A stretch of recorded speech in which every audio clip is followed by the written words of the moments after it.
O ministro Ramos, por favor, vamos prestar atenção. Muito obrigado.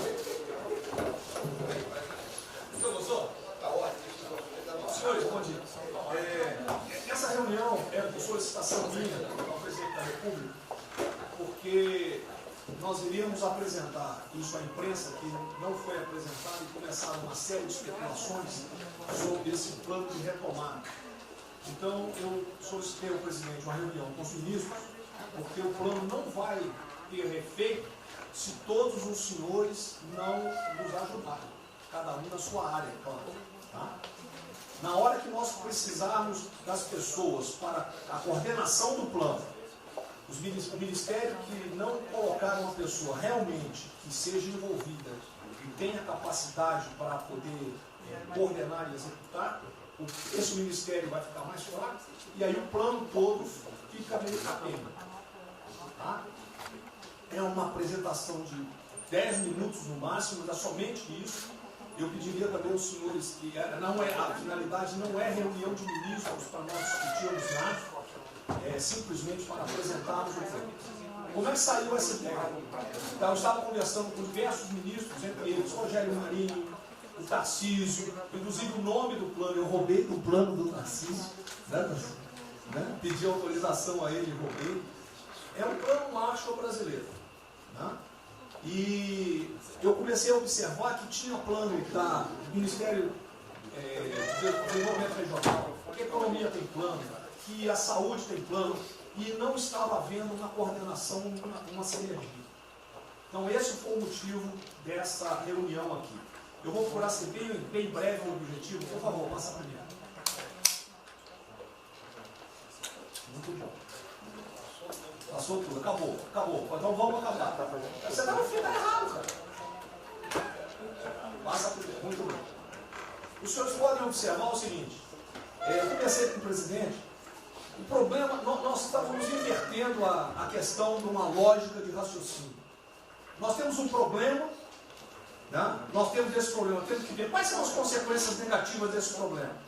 Todo mundo sabia, sanitárias e econômicas. Ninguém tem dúvida, com reflexo em todos os ministérios. Mas o foco não é na solução do problema. O foco hoje, de uma maneira geral, é quem é o culpado. Tá? E nós queremos recolocar, vamos dizer assim, readequar isso aí para como o governo deve reagir a esse problema para achar uma solução para as duas consequências negativas que ocorrem. Próximo. Então, é um programa. O programa se chama Pro Brasil. Tá? Dou crédito ao azar do Tarcísio por ele ter conversado comigo. Eu gostei e voltei. Né? Pro Brasil é um programa para integrar, aprimorar ações estratégicas. Os senhores vão ver que o foco, ele não é de governo, ele é de Estado. Eu estou tentando fazer uma projeção de 10 anos. Tá? Eu estou tentando, não, nós vamos ter que fazer isso. Para a retomada do crescimento socioeconômico em resposta aos impactos relacionados ao coronavírus. Tá? Pode passar. As dimensões do programa são essas aí. Tá? Ele pega um modelo de governança, ele busca melhoria da produtividade, investimentos estruturantes e ações estratégicas do setor público. Vai. O programa se divide em duas etapas, ou duas partes. O Pro Brasil, deixa eu ver aqui que eu não estou conseguindo enxergar. Ordem e o Pro Brasil Progresso. Tá? O Pro Brasil Ordem, que você não imprimiu para mim, que eu agradeço. Não, botou na página errada. Ele pega um arcabouço normativo, ele trata, essas são as medidas estruturantes dele. Vai ter que ter um arcabouço normativo, investimentos privados, segurança jurídica, jurídica e produtividade, melhoria no ambiente de negócios e mitigação dos impactos socioeconômicos. Na parte de investimento, ele foca em obras públicas, parcerias do setor privado. Esse programa também ele tem um foco na redução das desigualdades regionais. Tá? tem um foco na redução das desigualdades regionais. O Cid está com o dedo errado aí. Só um segundo, por favor. Pode passar, por favor, Cid. Qual é a abrangência do programa? Os senhores podem observar que ele tem uma parte de infraestrutura, ele tem ações viabilizadoras e tem ações de apoio na lateral. Como é que é o nome mesmo? Facilitadoras. Então, observe, na infraestrutura, com foco particularmente nessas obras que estão paralisadas, esses investimentos que nós estamos perdendo, que estão paralisados. Ele pega infraestrutura de transporte e logística, desenvolvimento regional e cidades, pega energia, mineração, telecomunicações. No desenvolvimento produtivo, ele foca na indústria, agronegócio, serviços e turismo. Nas laterais, os senhores têm a parte de cidadania, capacitação, saúde, defesa, inteligência e segurança. Tem também cadeias digitais, indústria criativa e ciência. E nas viabilizadoras, que são transversais em toda a parte do programa, nós temos finanças e tributação, legislação e controle, meio ambiente e a parte institucional e internacional. Qual é o nosso time frame que nós estamos pensando aí? A estruturação do programa. Eu preciso que os senhores, nós vamos fazer uma reunião, como os senhores podem ver, é a primeira reunião do grupo de trabalho, tá? Com todos os ministérios envolvidos. Na sexta-feira agora, tá? Os senhores vão receber o horário, e aí nós teremos de maio a julho a estruturação do programa. De agosto a setembro, o detalhamento do projeto. A partir de outubro, implantação em larga escala, tendo um foco prioritário naquelas ações que têm uma resposta mais imediata. Porque o brasileiro é o seguinte, na hora que nós lançarmos o programa, eles vão começar a cobrar resultado. Tá? Então eu tenho que ter alguma resposta para o público. E a efetividade dos processos de monitoramento, na realidade não está no final, ele está durante todo o processo. Tá? Passa mais um, sim. Volta. Aí. O horizonte do programa, se os senhores observarem, nós estamos pensando no horizonte, né, até 2020, na verdade até 2030. Tá? Mas uma primeira fase dele, ele é faseado até o final desse primeiro governo, mas com um planejamento que prossiga nisso aí. Esse é o foco do que o trabalho dos grupos vão ter que apresentar. Ok? Pode passar a última, por favor.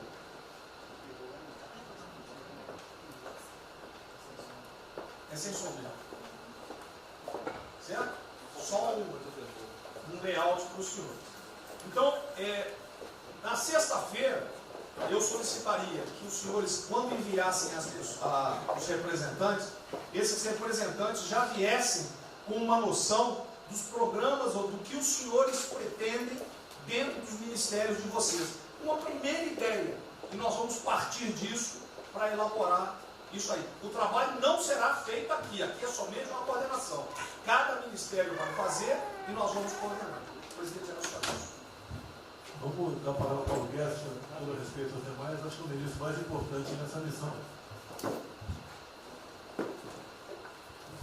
Eu queria fazer a primeira observação seguinte: não chame de plano Marshall, que revela um despreparo enorme. Não, isso aqui foi só aqui agora. Então, quando se falou em plano Marshall, para o Brasil é um nome espetacular. 10, 1000. Plano Marshall é um desastre. Revela despreparo nosso. O plano Marshall, por exemplo, os Estados Unidos podem fazer um plano Marshall para nos ajudar. A China deveria financiar um plano Marshall para ajudar todo mundo que foi atingido. Então, a primeira linha da equação é ter que tomar muito cuidado, isso é o plano pro Brasil. Não se fala plano Marshall, é um desastre, vai revelar a falta de compreensão das coisas.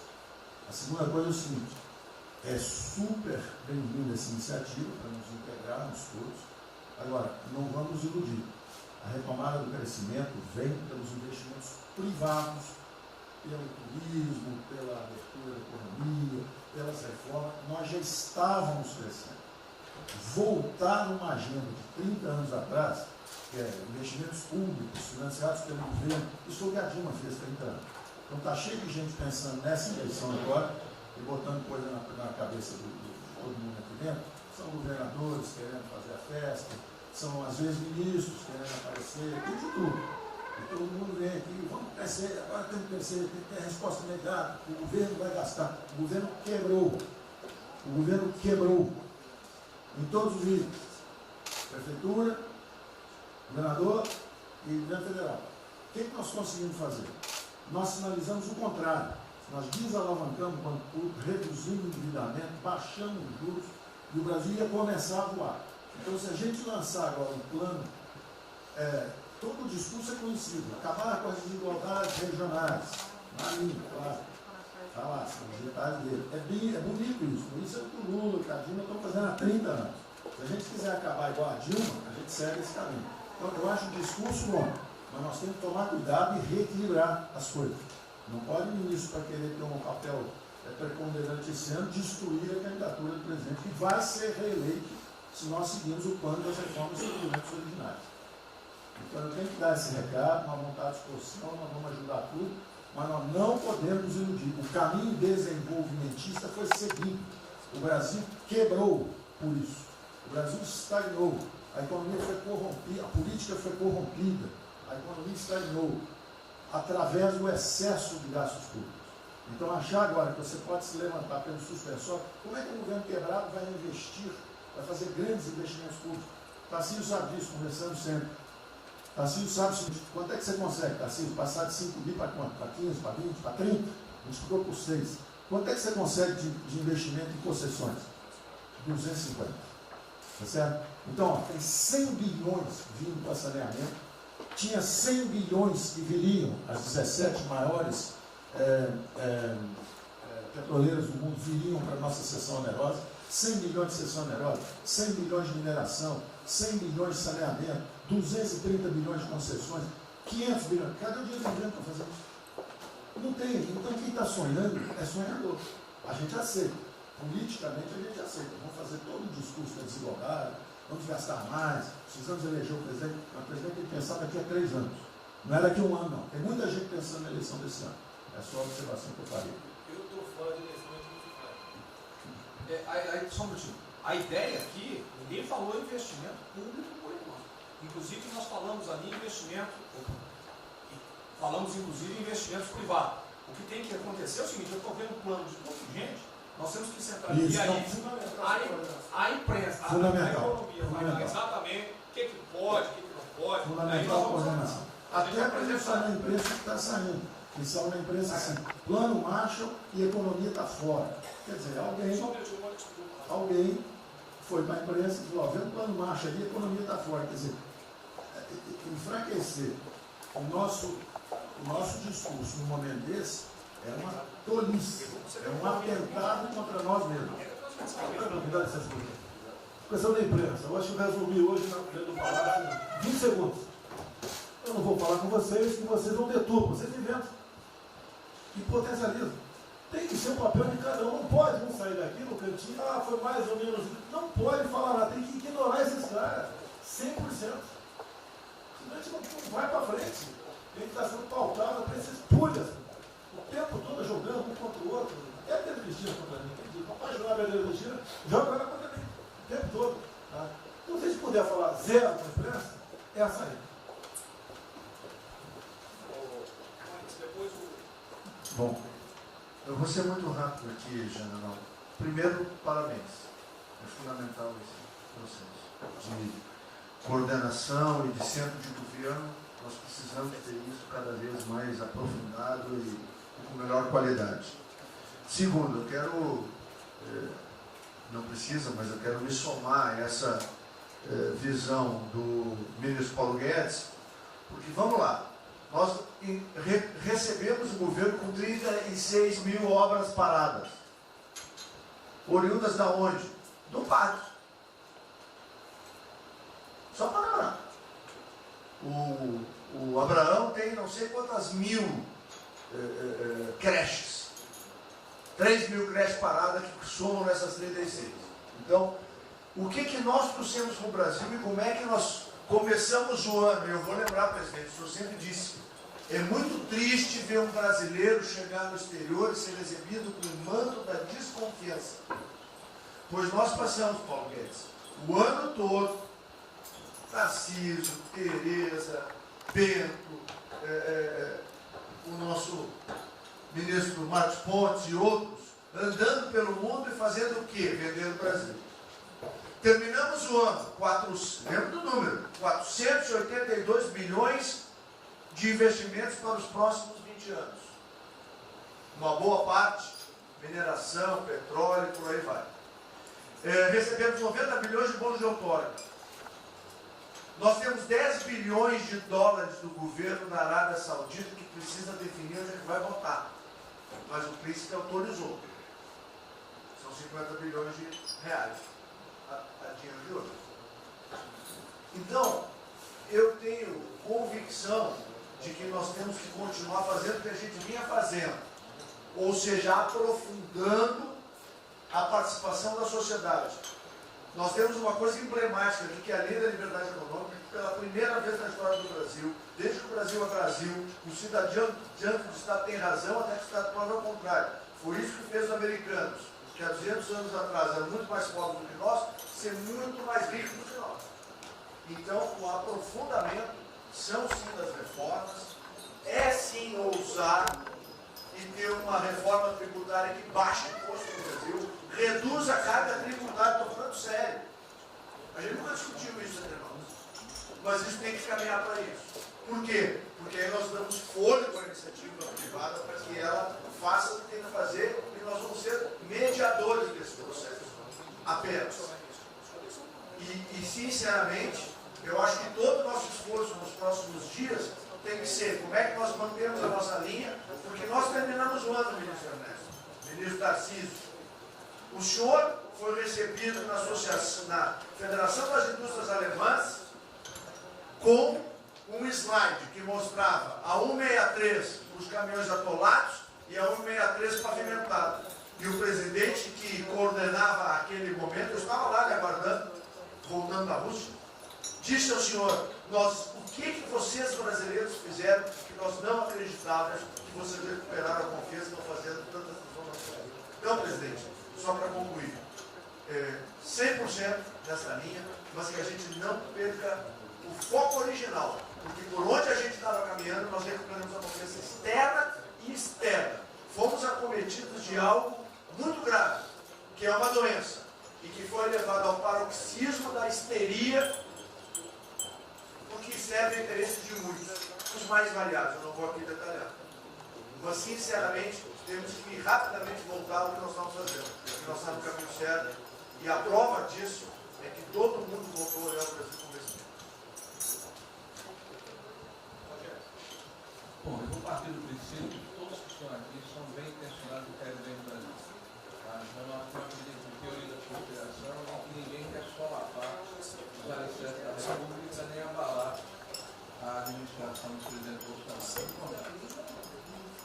Eu quero lembrar a todos que não existem verdades absolutas.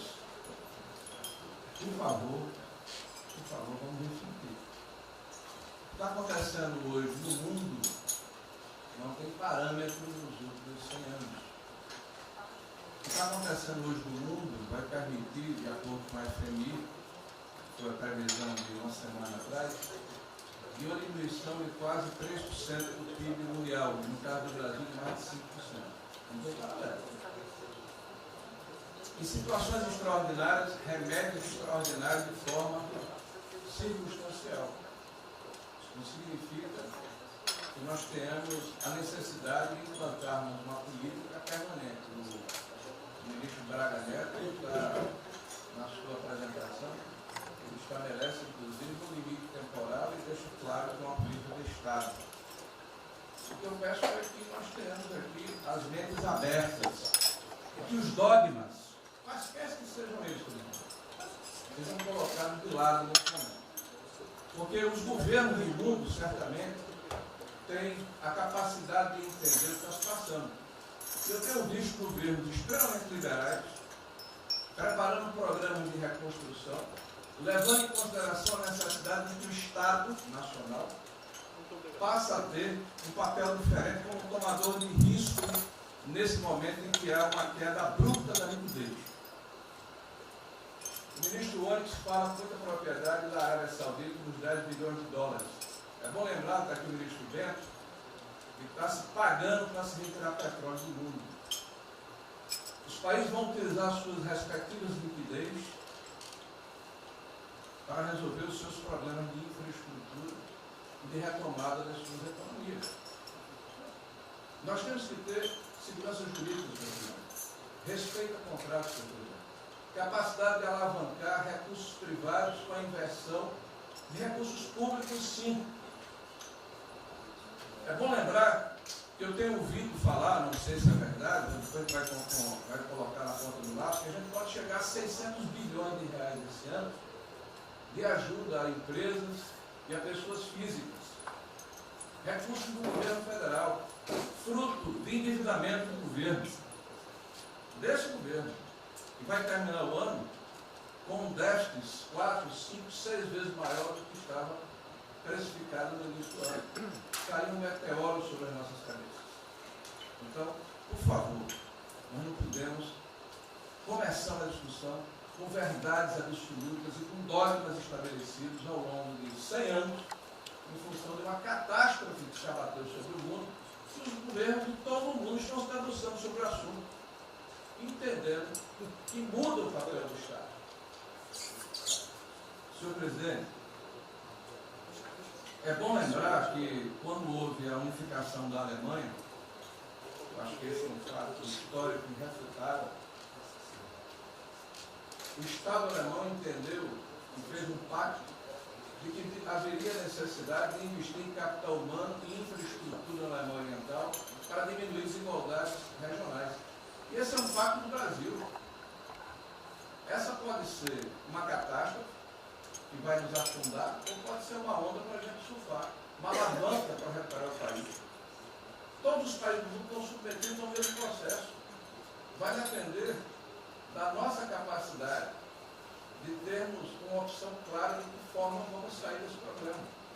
Se vamos gastar 600 bilhões de reais para resolver uma situação que é emergencial e todos reconhecemos que é necessária, e darmos segurança à população, no caso alimentar, para evitarmos o caos, para diminuirmos a mortandade das empresas, tudo bem, está correto, essa é a boa direção. Por que não 5, 6, 7% desse total, 10% desse total, em obra de infraestrutura? Por que não termos a capacidade de alavancarmos o emprego no momento em que a retomada, todos os economistas aqui reconhecem, vai ser muito lenta? Bom, eu só estou falando isso, presidente, para que nós possamos ter essa discussão sem dogmas, sem verdades absolutas, sem a preocupação de que as coisas continuam como eram antes. Não são como eram antes. Aqui e no mundo inteiro. É isso. Tá.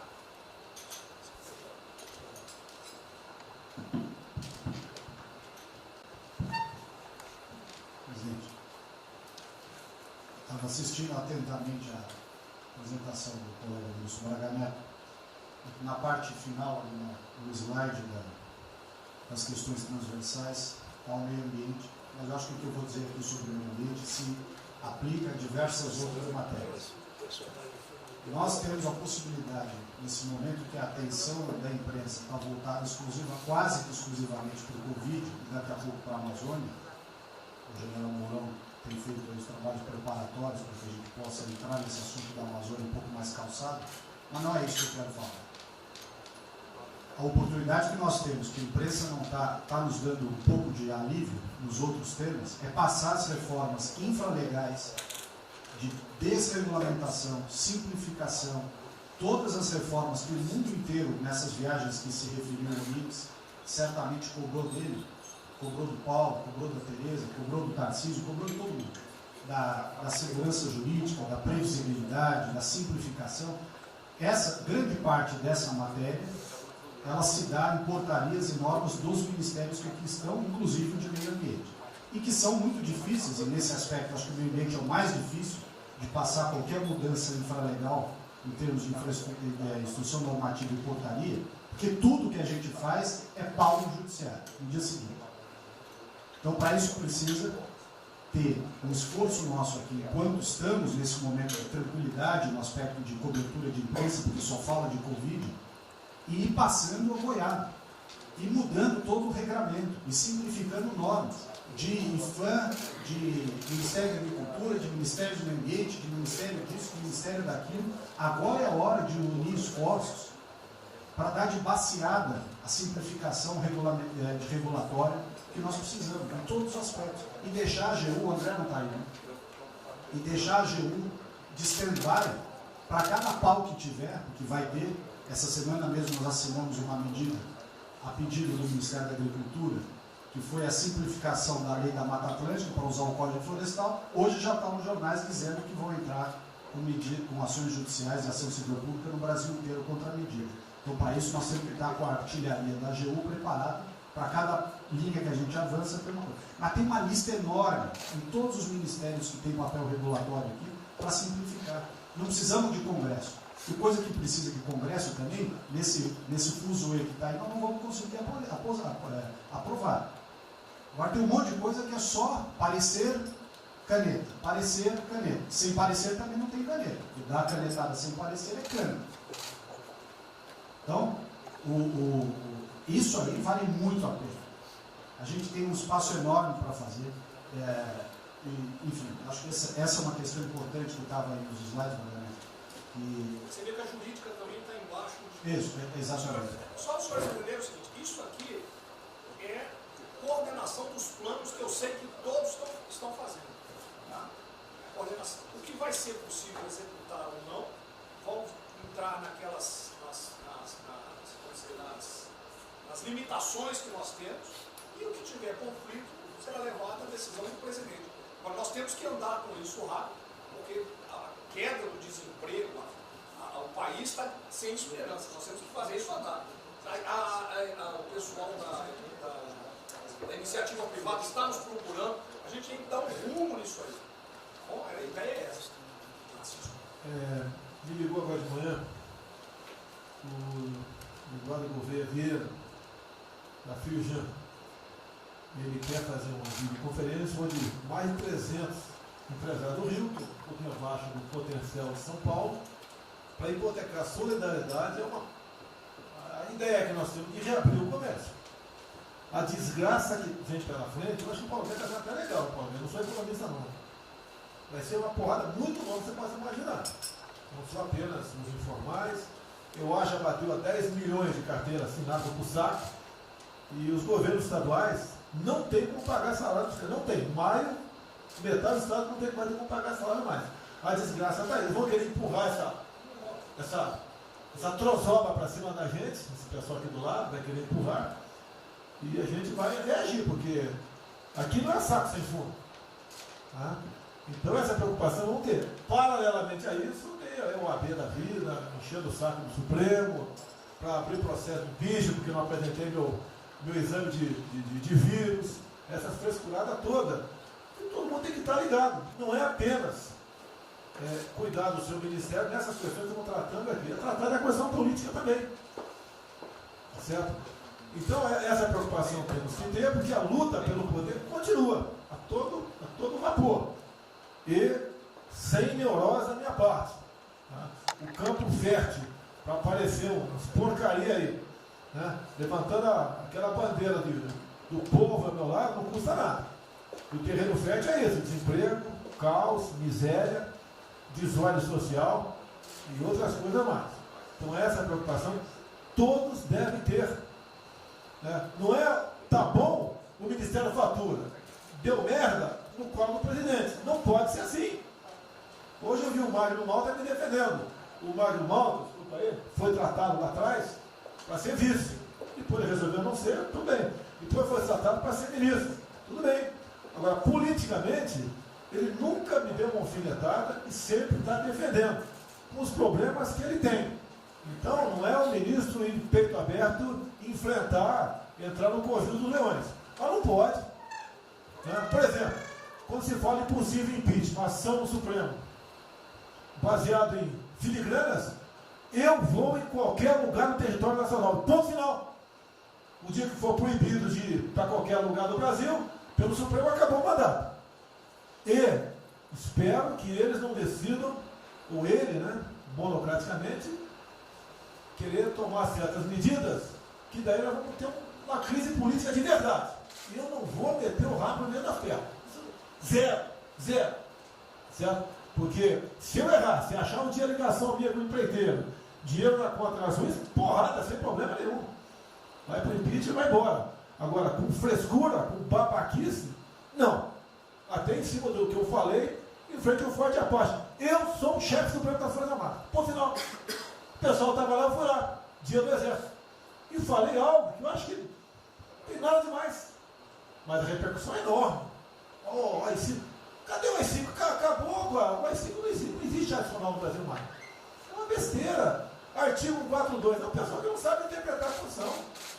Agora, em cima disso, fazer uma onda.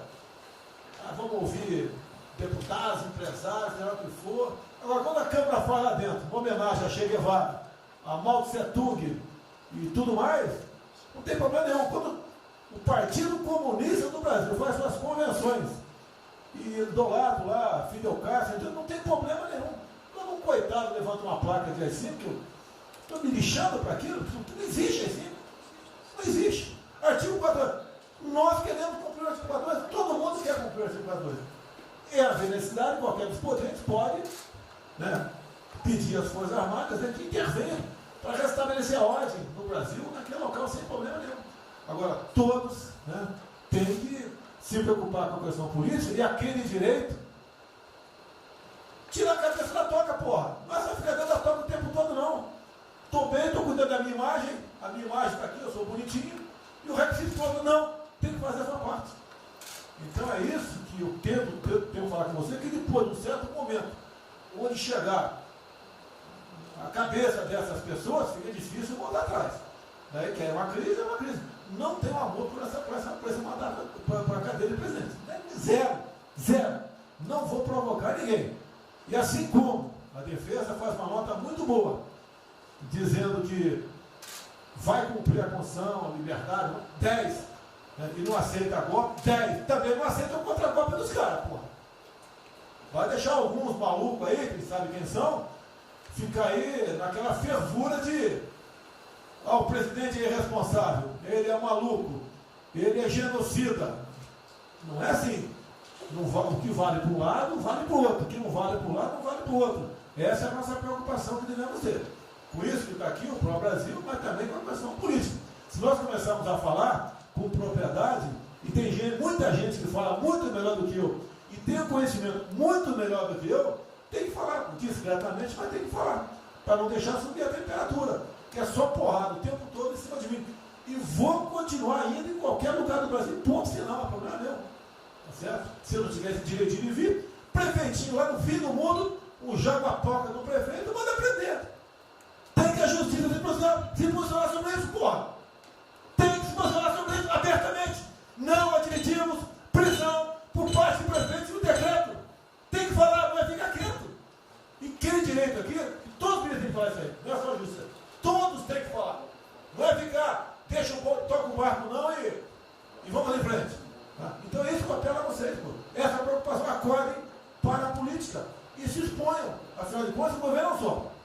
E se eu cair, cai todo mundo. Agora, vamos cair, se vai cair um dia, vamos cair lutando, uma bandeira justa, não por uma babaquice de exame antivírus, pô. Pelo amor de Deus, pô. Tá? Eu, até já bem claro, de uns 8 anos para cá, quando pedia farmácia de manipulação, um remédio qualquer, eu falava com o médico. Bota um nome de fantasia, porque se for o meu nome para lá, como era sempre um cara manjado, né, tem 3, 4 que vão manipular lá o medicamento, pode me envenenar, pô. E assim é a mesma coisa a questão do vírus, entre outros. De acordo com o interesse, o cara dá negativo, ou dá positivo, depois que deu, vai para a contraprova, vai dar problema. E nós sabemos, tá certo, que nós temos um compromisso com a verdade. Eu jamais mentiria se não tivesse realmente um exame negativo. Jamais eu mentia negativo, deu positivo, vice-versa. Jamais. A verdade é acima de tudo. Então é um apelo que eu faço a todos que se preocupem com política para não ser surpreendido. Eu não vou esperar o barco começar a afundar para tirar água. Estou tirando água e vou continuar tirando água de todos os ministérios. O tocante é isso. A pessoa tem que entender. Se não quer entender, paciência, pô. E eu tenho o poder e vou interferir em todos os ministérios, sem exceção. Nos bancos eu falo com o Paulo Guedes, se tiver que interferir.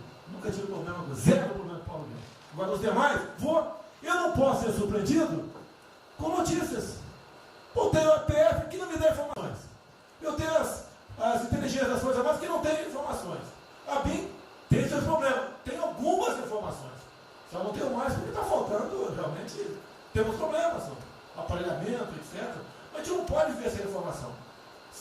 Quem é que nunca ficou atrás da porta ouvindo que seu filho ou sua filha está comentando? Tem que ver para depois que ela engravida, não adianta falar com ela mais.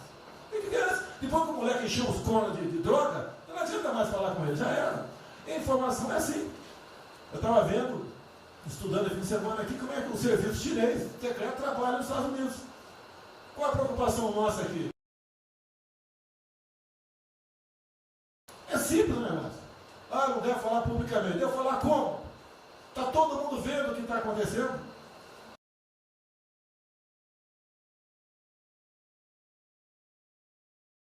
Tudo bem. Você tira do porra. Não tira. É uma realidade. Não adianta esconder mais, tapar o sol com a peneira. Vai em alguns ministérios, tem gente desespantada aqui dentro. Então não quer zero. Precisamos ver para vender, sim, isso precisa também de nós. Que se não precisasse, não estaria com proporções da gente, não. Precisam. E é um negócio, pô. E devemos aliar com quem tem alguma afinidade conosco, para a gente poder fazer valer a nossa vontade naquele momento. Não adianta se esconder aqui, depois tem um problema, daí liga para o tio, fala, pô, cara, você me ignorou até hoje. Você só não me chamou de imperialista, igual a esquerdalha e o FHC falava no passado. No resto, agora não dá mais. Então essa é a preocupação que temos que ter. A questão estratégica, que não estamos tendo. E me desculpe, o serviço de informações nosso, todos, é uma vergonha. Uma vergonha. Que eu não sou informado. E não dá para trabalhar assim. Fica difícil. Por isso, vou interferir. E ponto final, pô. Não é ameaça, não é extrapolação da minha parte. É uma verdade. Como eu falei, né? Dê os ministérios para os senhores. O poder de veto. Mudou agora, tem que mudar. E eu quero realmente governar o Brasil. Nós precisamos de todos aqui, como disse o Marinho, né?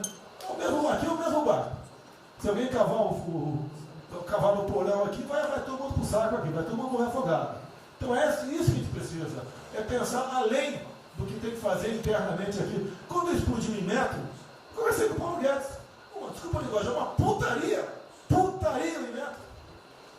Trocar tacógrafo, trocar taxímetro, botar chip na bomba de combustível. Putaria, igualzinho tomar 3 pinos.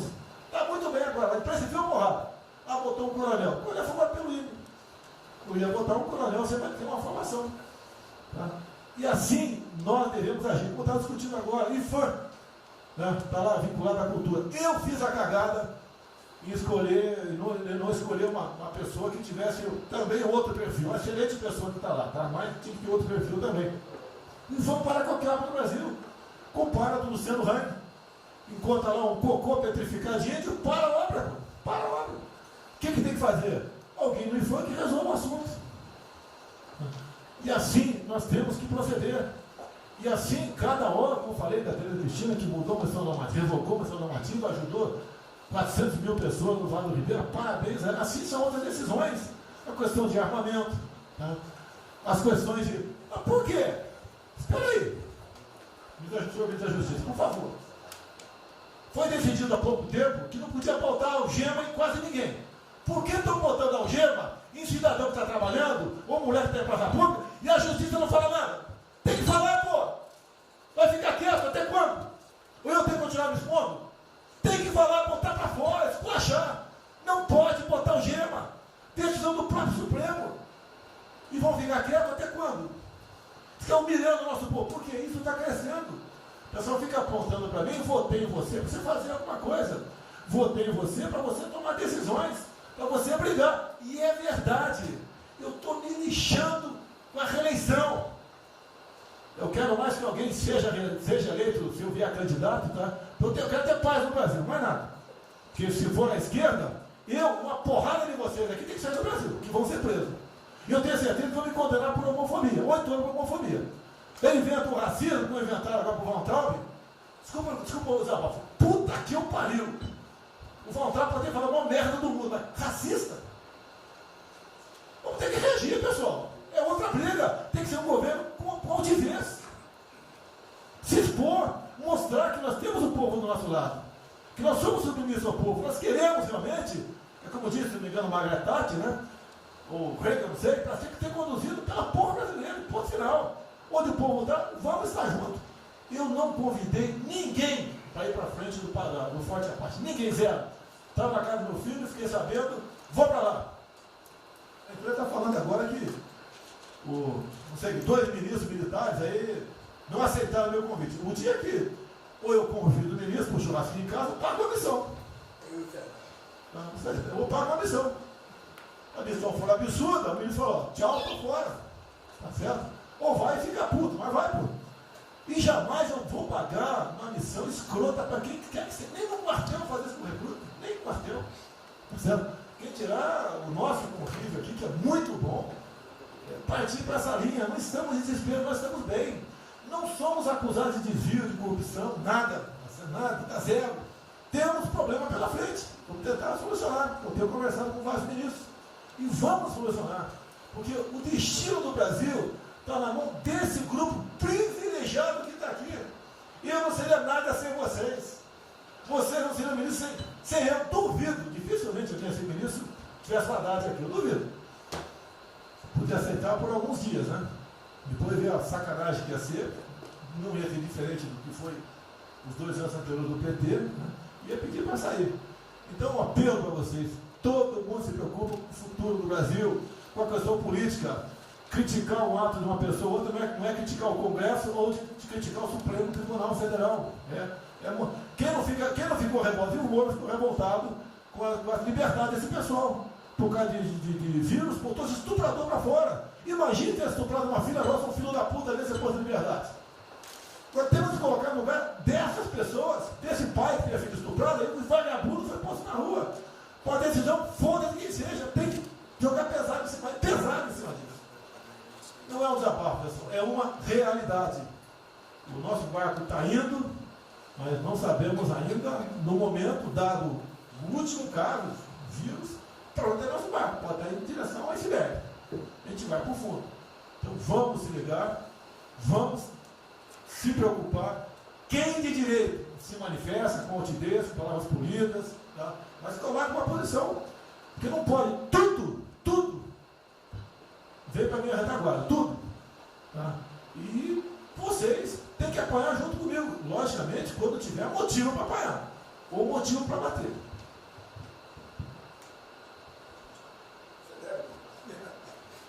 Não, eu já caí.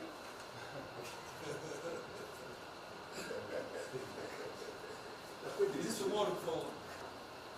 A sequência aqui é o seguinte: o ministro Moro, Montezano, o Nelson e o Paulo Guedes. Aí eu pediria só aos senhores que fossem breves. Você também? Paulo Guedes quer uma crítica e quer cobrar os raios. Depois do Bem, a primeira questão do plano ali que foi apresentado, fica aqui o registro do meu elogio, certo que ele tem que ser preenchido aí nos detalhes, existem as questões econômicas a ser resolvidas lá pelo Ministério da Economia, a ser trabalhado também com as outras áreas econômicas. Só faria uma sugestão aqui, ministro, se pudesse colocar desde logo, em algum momento desse plano, alguma referência importante também à segurança pública e a controle da corrupção. Foram 2 temas centrais, né, nas últimas eleições, e são 2 temas que, embora, claro que o plano vai ficar sujeito aí ao detalhamento necessário, mas acho que é importante ter uma referência inicial para não parecer que nós estamos descurando desses aspectos específicos. Nós não entramos em detalhes, porque isso aqui, o senhor viu que todos os ministérios praticamente responderam, isso aí para mim viria no detalhamento do ministério, mas eu acho que politicamente cabe. Não, sim. Não, eu entendo que cabe no detalhamento, mas acho que uma referência né, seria interessante. Tem que apontar também que foi uma vitória do governo, do presidente. No ano passado houve uma queda expressiva desses principais indicadores criminais. Isso, embora seja mais vinculado com a questão da vida e segurança das pessoas, também é um fator importante para o investimento econômico, para também melhorar o ambiente econômico. E o controle da corrupção também é pressuposto. Né? Não faria exclusivamente essa sugestão específica. Muito obrigado. Já está anotado. Montezano, ministro, primeiramente, parabéns. Acho que é um momento oportuno para a gente começar a falar do dia seguinte. O próprio ministro Guedes, nas discussões que temos tido nas últimas semanas, tem nos orientado. O BNDES foca na reconstrução, foca no dia seguinte, porque a crise de saúde vai demorar alguns meses e a reconstrução muito mais meses do que isso. Então é muito oportuno a gente já começar a discutir isso. Segundo, aqui eu subscrevo as palavras do ministro Salles. O que a gente tem observado nos projetos e concessões, etc., uma parte crítica, essa legislação para o funcionamento da máquina pública. É um momento muito oportuno para a gente aproveitar isso. Isso faz uma baita diferença no preço de um projeto, na velocidade, faz muita diferença. Então, subscrevo aqui as palavras do ministro Salles. E por último, ministro, quando eu assumi o banco em julho, o banco estava montado como uma fábrica de empréstimo. O banco, durante 15 anos, foi uma fábrica de empréstimo. De julho até hoje, a gente fez uma reestruturação completa no banco, montando o que eu acredito hoje ser já o maior banco de investimento do Brasil em pessoas e um banco de investimento de serviços focado em planejamentos econômicos setoriais e estruturação de projetos. Tá? O banco já está atuando dessa forma. Temos um vasto conhecimento setorial, um vasto conhecimento de planejamento, já está rodando a contento, e esse BNDES de hoje se parece muito mais com o BNDES de 20 anos atrás, que era o BNDES que planejava e estruturava esses projetos para o Brasil. Então eu queria colocar aqui à sua disposição, que nos use, estamos a serviço. Então o que o senhor achar adequado, razoável, tanto no fornecimento de informações, mas como também nesse planejamento, na coordenação, temos já um modo operante, uma estrutura que é plug and play. Se o senhor quiser usar, já está pronta para rodar para esse tipo de mapeamento de estruturação de projeto. Então, por favor, sinta-se tenha vontade de nos usar integralmente aqui na coordenação desse projeto, caso o senhor entenda adequado. Tá? Tiago. Nelson. Bom, estou chegando aqui, então é importante que eu coloque para você como é que a gente vai trabalhar. A saúde ela é fundamental, porque enquanto a gente não mostrar para a sociedade que a gente tem o controle da doença, da saída dela, qualquer tentativa econômica vai ser ruim, porque o medo vai impedir que você trate a economia como uma prioridade. Então, controlar a doença hoje é fundamental. E controlar a doença não significa que a gente vai curar a doença em uma semana, mas que a gente não é um barco à deriva e que a gente tem uma estratégia para trabalhar essa doença. Então, são 3 coisas que a gente vai trabalhar. Primeiro, a informação, para entender o que é a doença, qual é a evolução dela, como é que está a infraestrutura para cuidar da doença. Porque um dos grandes problemas que a gente tem hoje, se a gente olhar o Brasil hoje, ele é um dos melhores países em número em relação à mortalidade. O que assusta é você ver que o hospital não consegue atender, a gente no frigorífico, a gente está abrindo cofre em algum lugar para enterrar, e isso traz medo. E o medo impede que qualquer outra atividade tenha sucesso. Porque enquanto isso não for sanado, o restante vai ter muito pouca chance de ser comprado pela sociedade. A segunda coisa é estruturar a operação de cuidado.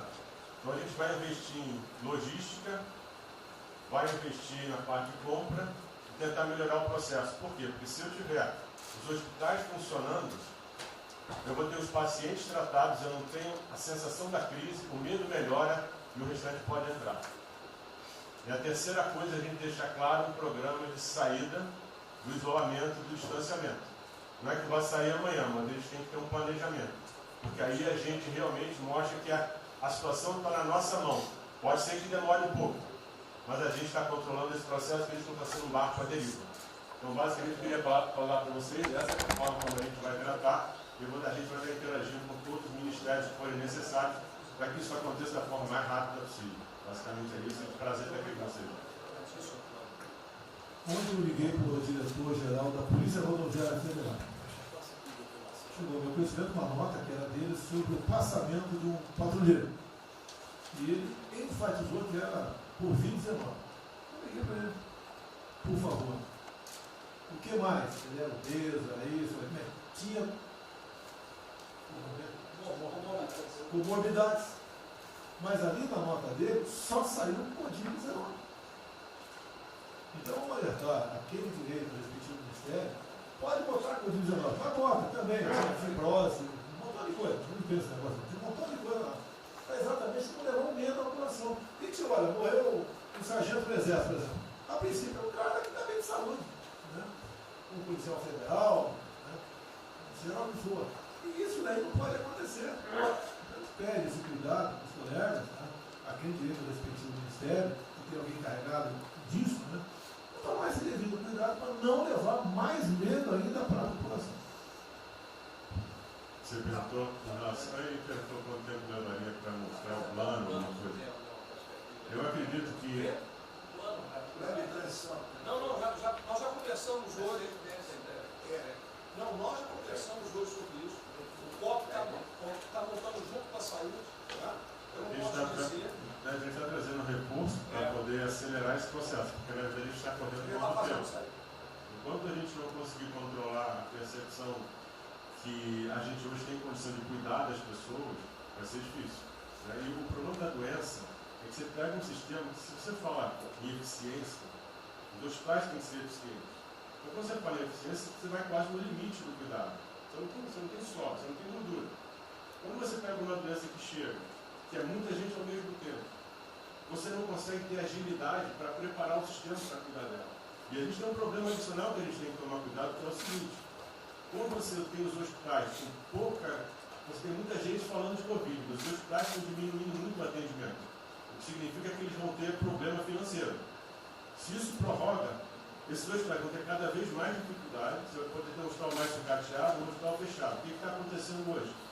Vamos botar em números hoje. A gente tem 4 milhões de pessoas hoje com a Covid. O Brasil hoje tem 212 milhões de pessoas. Tem 208 milhões que não estão tendo a atenção necessária. Você tem câncer, cardiovascular, isso tudo está represado, a demanda é reprimida. Quando você controlar a Covid, o não Covid vai chegar com tudo. Você pode pegar uma estrutura sucateada. Aí você só vai transferir o problema primeiro, que vai ser o medo da Covid e o medo da não Covid. Então a gente tem que estar preparado para isso tudo. Então não é só trabalhar o curtíssimo prazo, a gente tem que preparar para essa segunda fase que vai chegar também. Isso tudo a gente está fazendo, só para vocês saberem que a gente está pensando nisso tudo, só para vocês saberem que está tudo trabalhando. Tá. Como o ministro Tarcísio, eu pediria as suas que fossem bem breves. Não, já não tem jeito.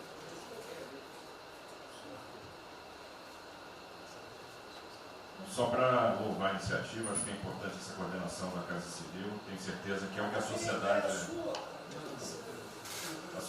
espera isso de nós. A boa notícia é que a gente vem conversando com os investidores, eles estão interessados no nosso programa de concessão. Claro que a gente vai ter que ajustar alguma coisa nos projetos em função da percepção do nível de risco. E a gente vai fazer isso calibrando taxa de retorno, monitorando melhor agora a questão da demanda, né, reestimando a demanda dos projetos, mas a gente tem certeza que os projetos vão sair. Qual o cuidado que a gente tem que ter? A gente fala em 250 bi de investimento, só que concessão funciona o seguinte: o que a gente contratar agora vai gerar investimento em 2023, 2024. Não é imediato. E a gente vai precisar de fazer alguma coisa imediata, e aí tem que ter a inteligência, porque também não adianta. Isso, me dá lá 30 bi por ano. Não vou gastar, eu não vou usar. Eu não vou ter condição de fazer, de usar isso.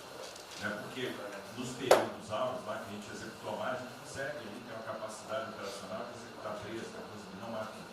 E a gente já tem 8 de orçamento por ano. Então, no final das contas, a gente fazendo as contas e vendo o que nós já temos de projeto pronto, o que é necessário, que agrega valor imediato.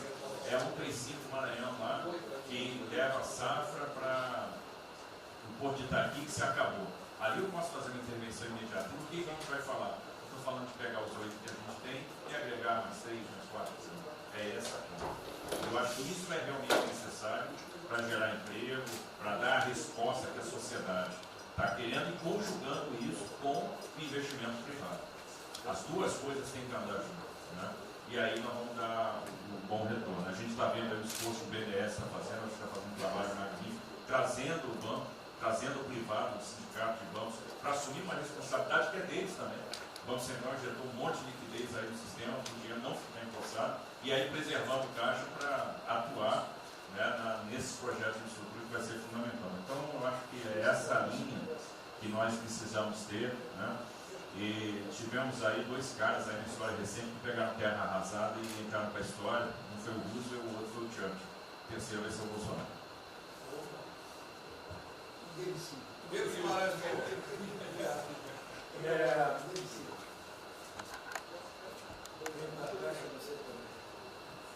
Peço aos senhores que sejam breves. São só 5 pontos muito rápidos.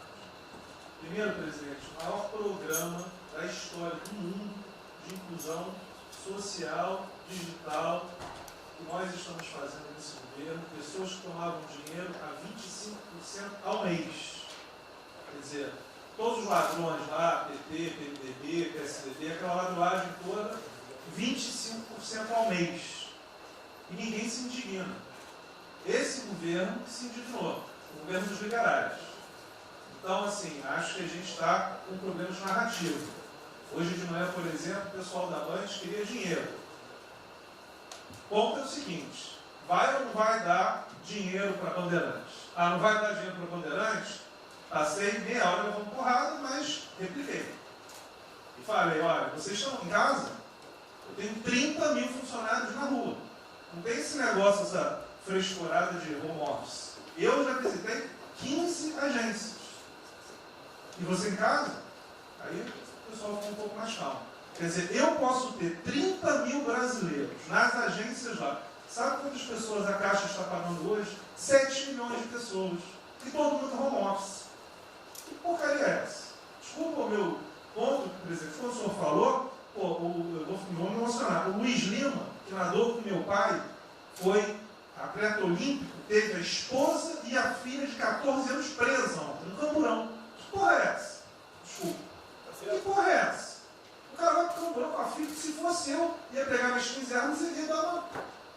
Eu ia morrer. Porque se a minha filha fosse pro Camburão, eu ia matar ou morrer. Que isso? Estava nadando, é uma atleta olímpica. Você tira a pessoa está nadando com 14 anos. Eu tenho uma filha Maria de 14 anos.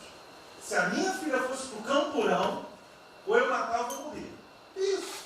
E a esposa do Luiz Lima nem usou o fato de ser esposa do deputado federal. Mas assim, foi calado, saiu calado. E aquele governador roubando da direita, para tudo quanto é lado. Então o governador rouba, aí ele sai prendendo todo mundo e fica tudo isso por isso mesmo. Aí a gente faz o maior programa da história da humanidade de inclusão de pessoas que recebiam 25% ao mês, cobrado. PSDB, PT, PMDB, aquele grupo todo. Na hora de privatizar, todo mundo, com 200 milhões, 300 milhões, tem vice-presidente da Caixa que eu expulsei, dos 120, 105 eu tirei. E se o senhor precisar, obviamente, meu chefe, o ministro Paulo Guedes, ele decide. Não tem problema. Inclusive, porque o que acontece? Se roubar, eu vou ligar para o ministro Moro para prender. Agora, se precisar de um diretoria, não sei o quê, desde que sejam honestos, o ministro Paulo Guedes é que decide, etc. Mas dos 120, eu tirei 105. E na Caixa, não tem solicitado, até onde eu saiba. Mas, assim, eu acho que a gente está levando muita porrada, presidente. E, de novo, não estou dizendo ninguém daqui não, só leva porrada. Agora, tem limite. Desculpa, todo lugar que eu vou, as pessoas normalmente são educadas. Mas a paciência chega no limite, obviamente não dessa maneira, eu acho que tem um ponto. Nós estamos emprestando 154 bilhões de reais, mas só um ponto que eu acho importante. Tarcísio é super meu amigo e ele é muito esperto. Qual que é o grande ponto que a gente tem que evitar? O cara está quebrado, já estava quebrado antes e quer lançar um molezinho. Então, assim, claramente tem que ajudar e eu concordo. Tanto que nós emprestamos 43 bilhões de reais para o segmento imobiliário. 1,5 milhão de pessoas deixaram de ser demitidas. Agora não é para todo mundo, não. Aquela empresa que já estava quebrada antes, por que a gente vai dar molezinho? Então, este ajuste fino é importante, os bancos têm que fazer. Por quê? O último ponto que eu falo. Já estou sendo processado também, vou nós dois juntos para a cadeia, por causa do auxílio emergencial. Sabe o que tem? Tem gente do TCU dizendo que a gente está dando muito e tem gente dizendo que a gente está dando pouco. Ferrou. Ou seja, tem gente querendo me prender porque está dizendo que a gente está dando muito. E tem gente querendo me prender, que são aqueles caras lá que estavam antes, dando pouco. Vão acabar sendo presos, mas o que a gente não vai fazer? Deixar 30, 40, 50 milhões de pessoas passarem fome. Então, é só o meu recado dizendo o seguinte: a Caixa, o Banco de todos os brasileiros. Poxa, a gente está com 30 mil pessoas. Eu passo ligando, 45 pessoas na Caixa tiveram coronavírus. 2 faleceram, um, na verdade, com 70 anos, já estava aposentado, e outro. A pessoa, eu chorei mais do que a pessoa, a mãe. Uma pessoa em 30 mil que estão o dia inteiro. E eu já falei para minha esposa, se tiver qualquer coisa, eu vou tomar 1 litro de hidrocloroquina, aquelas coisas todas.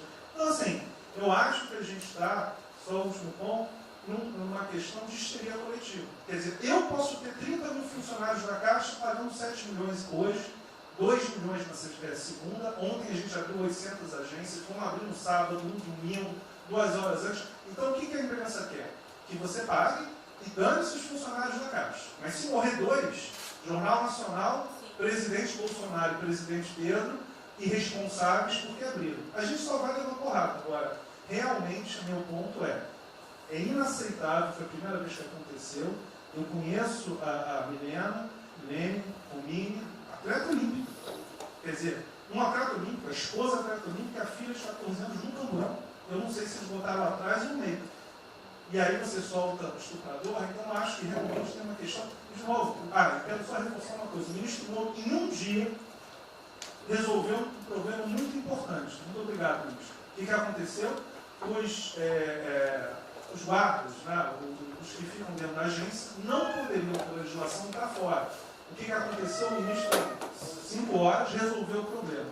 Então, nos próximos 90 dias, os atendentes da Caixa Econômica Federal, os guardas, vão poder ir para fora para ajudar a fila.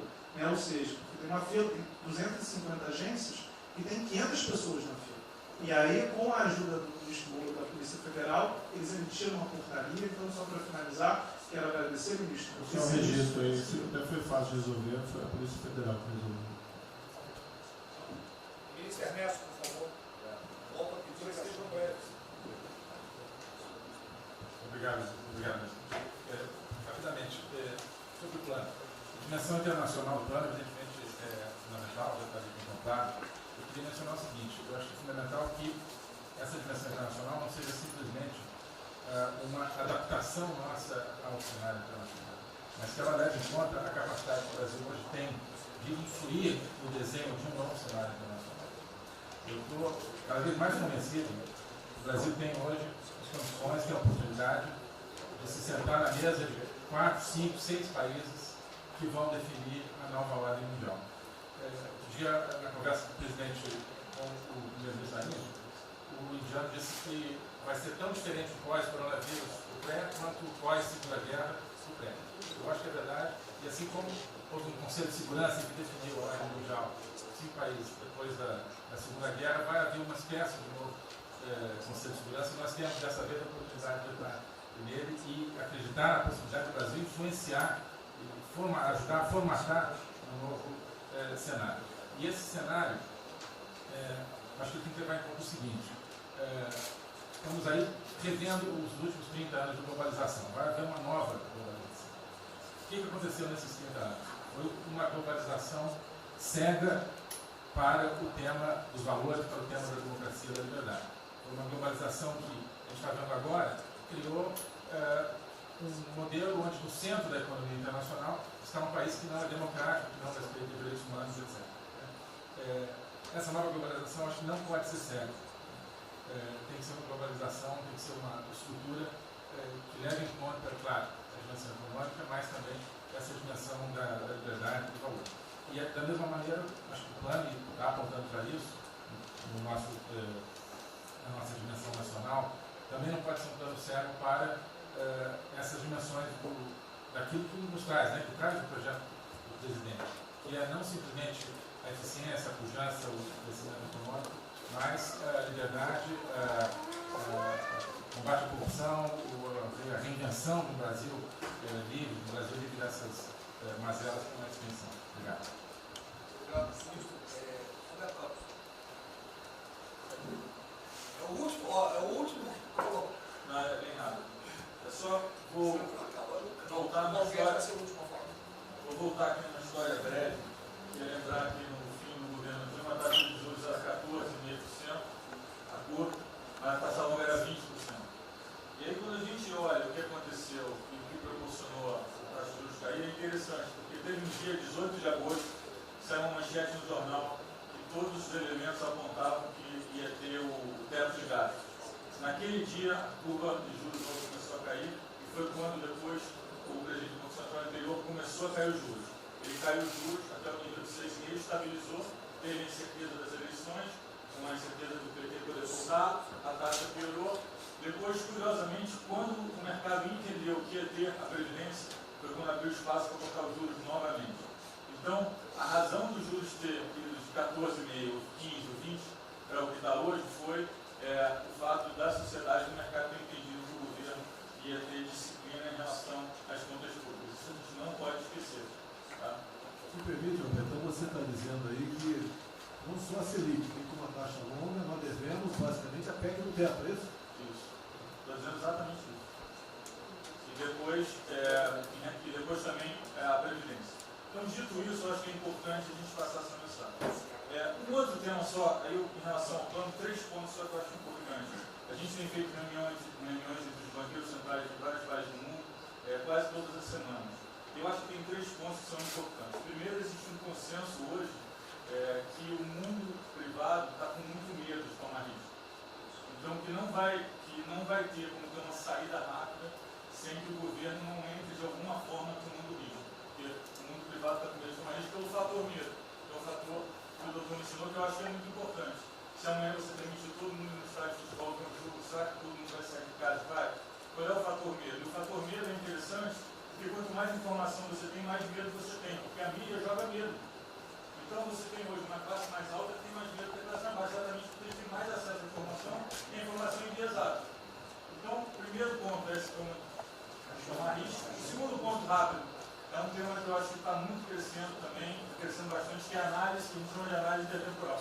Quando você faz uma ajuda, quando o governo faz um gasto, geralmente acontece 2 coisas. Ou você bota fundo perdido, ou seja, esse gasto não vale nada, e aí vai ter um reflexo na economia, na taxa de juros, ou as pessoas exageram falando esse gasto vai ser um multiplicador. Provavelmente não é nenhuma coisa nem outra. O que eu acho que falta de analisar o gasto do governo é o quanto desse gasto que eu recupero lá na frente, via preservar empregos, via manter uma empresa viva, que ia morrer. Então eu acho que falta análise completa do gasto. O gasto nunca é fundo perdido. Também ele nunca é muito multiplicador, ele é um meio do caminho de uma coisa e outra. E o que eu acho que falta é a análise de eu vou gastar tanto e esse gasto vai ter essa efetividade. Por exemplo, existe uma percepção do mercado que dinheiro para governador e prefeito é dinheiro jogado fora. Pode ser que seja mentira, mas existe essa percepção hoje. E tem vários vídeos rodando por aí, os senhores devem ter visto, de que o dinheiro vai para a prefeitura e não vai parar, porque vai em bem intangível, que é difícil de controlar. Vai em programa que você nunca tem como monitorar. Então, acho que é importante esse tema de fazer essa análise intertemporal e ver realmente qual é a eficiência do gasto. E, por último, último ponto, conversando com investidores, a gente tem feito isso, inclusive nós fizemos uma conversa, 2 bancos centrais com investidores, inclusive de infraestrutura, e o problema principal que aparece em toda a conversa no Brasil, do investidor privado, é que, no passado, toda vez que o investidor privado entrou, teve muita sacanagem. O tema da governança é super importante. Então, eu estava conversando com o Marinho, a coisa mais importante desse projeto, na minha opinião, é garantir que a governança é boa. O investidor privado tem certeza que ele vai estar junto com o governo, ou ele vai estar em grande parte tomando risco, às vezes o governo vai tomar um pouquinho, mas que é uma coisa que ele não precisa se preocupar na frente da governança. E o jeito de melhorar a governança é colocar agentes internacionais que fazem governança mundial. A gente conversou um pouco sobre isso, só isso. Obrigado. Obrigado. Ministra Damares, por favor. Perdão, Marcelo já falou. Não. Ministra Damares. Ministro, parabéns pela ideia, mas eu preciso lembrar e eu preciso fazer sempre isso para que a gente não perca o foco, a questão de valores, ministro. Esse governo tem um pilar dos valores. Não se pode construir nada neste governo sem a gente trazer valores. Nós estamos sabendo, e a gente está falando o tempo todo, que nós não seremos mais os mesmos depois dessa pandemia. O mundo não será mais o mesmo, nós não seremos mais o mesmo, e nós vamos ter que fazer uma revisão de políticas públicas no mundo todo e no Brasil. Nós vamos ter que nos reinventar, com certeza. Neste momento, o que nós estamos vendo aqui no nosso comitê?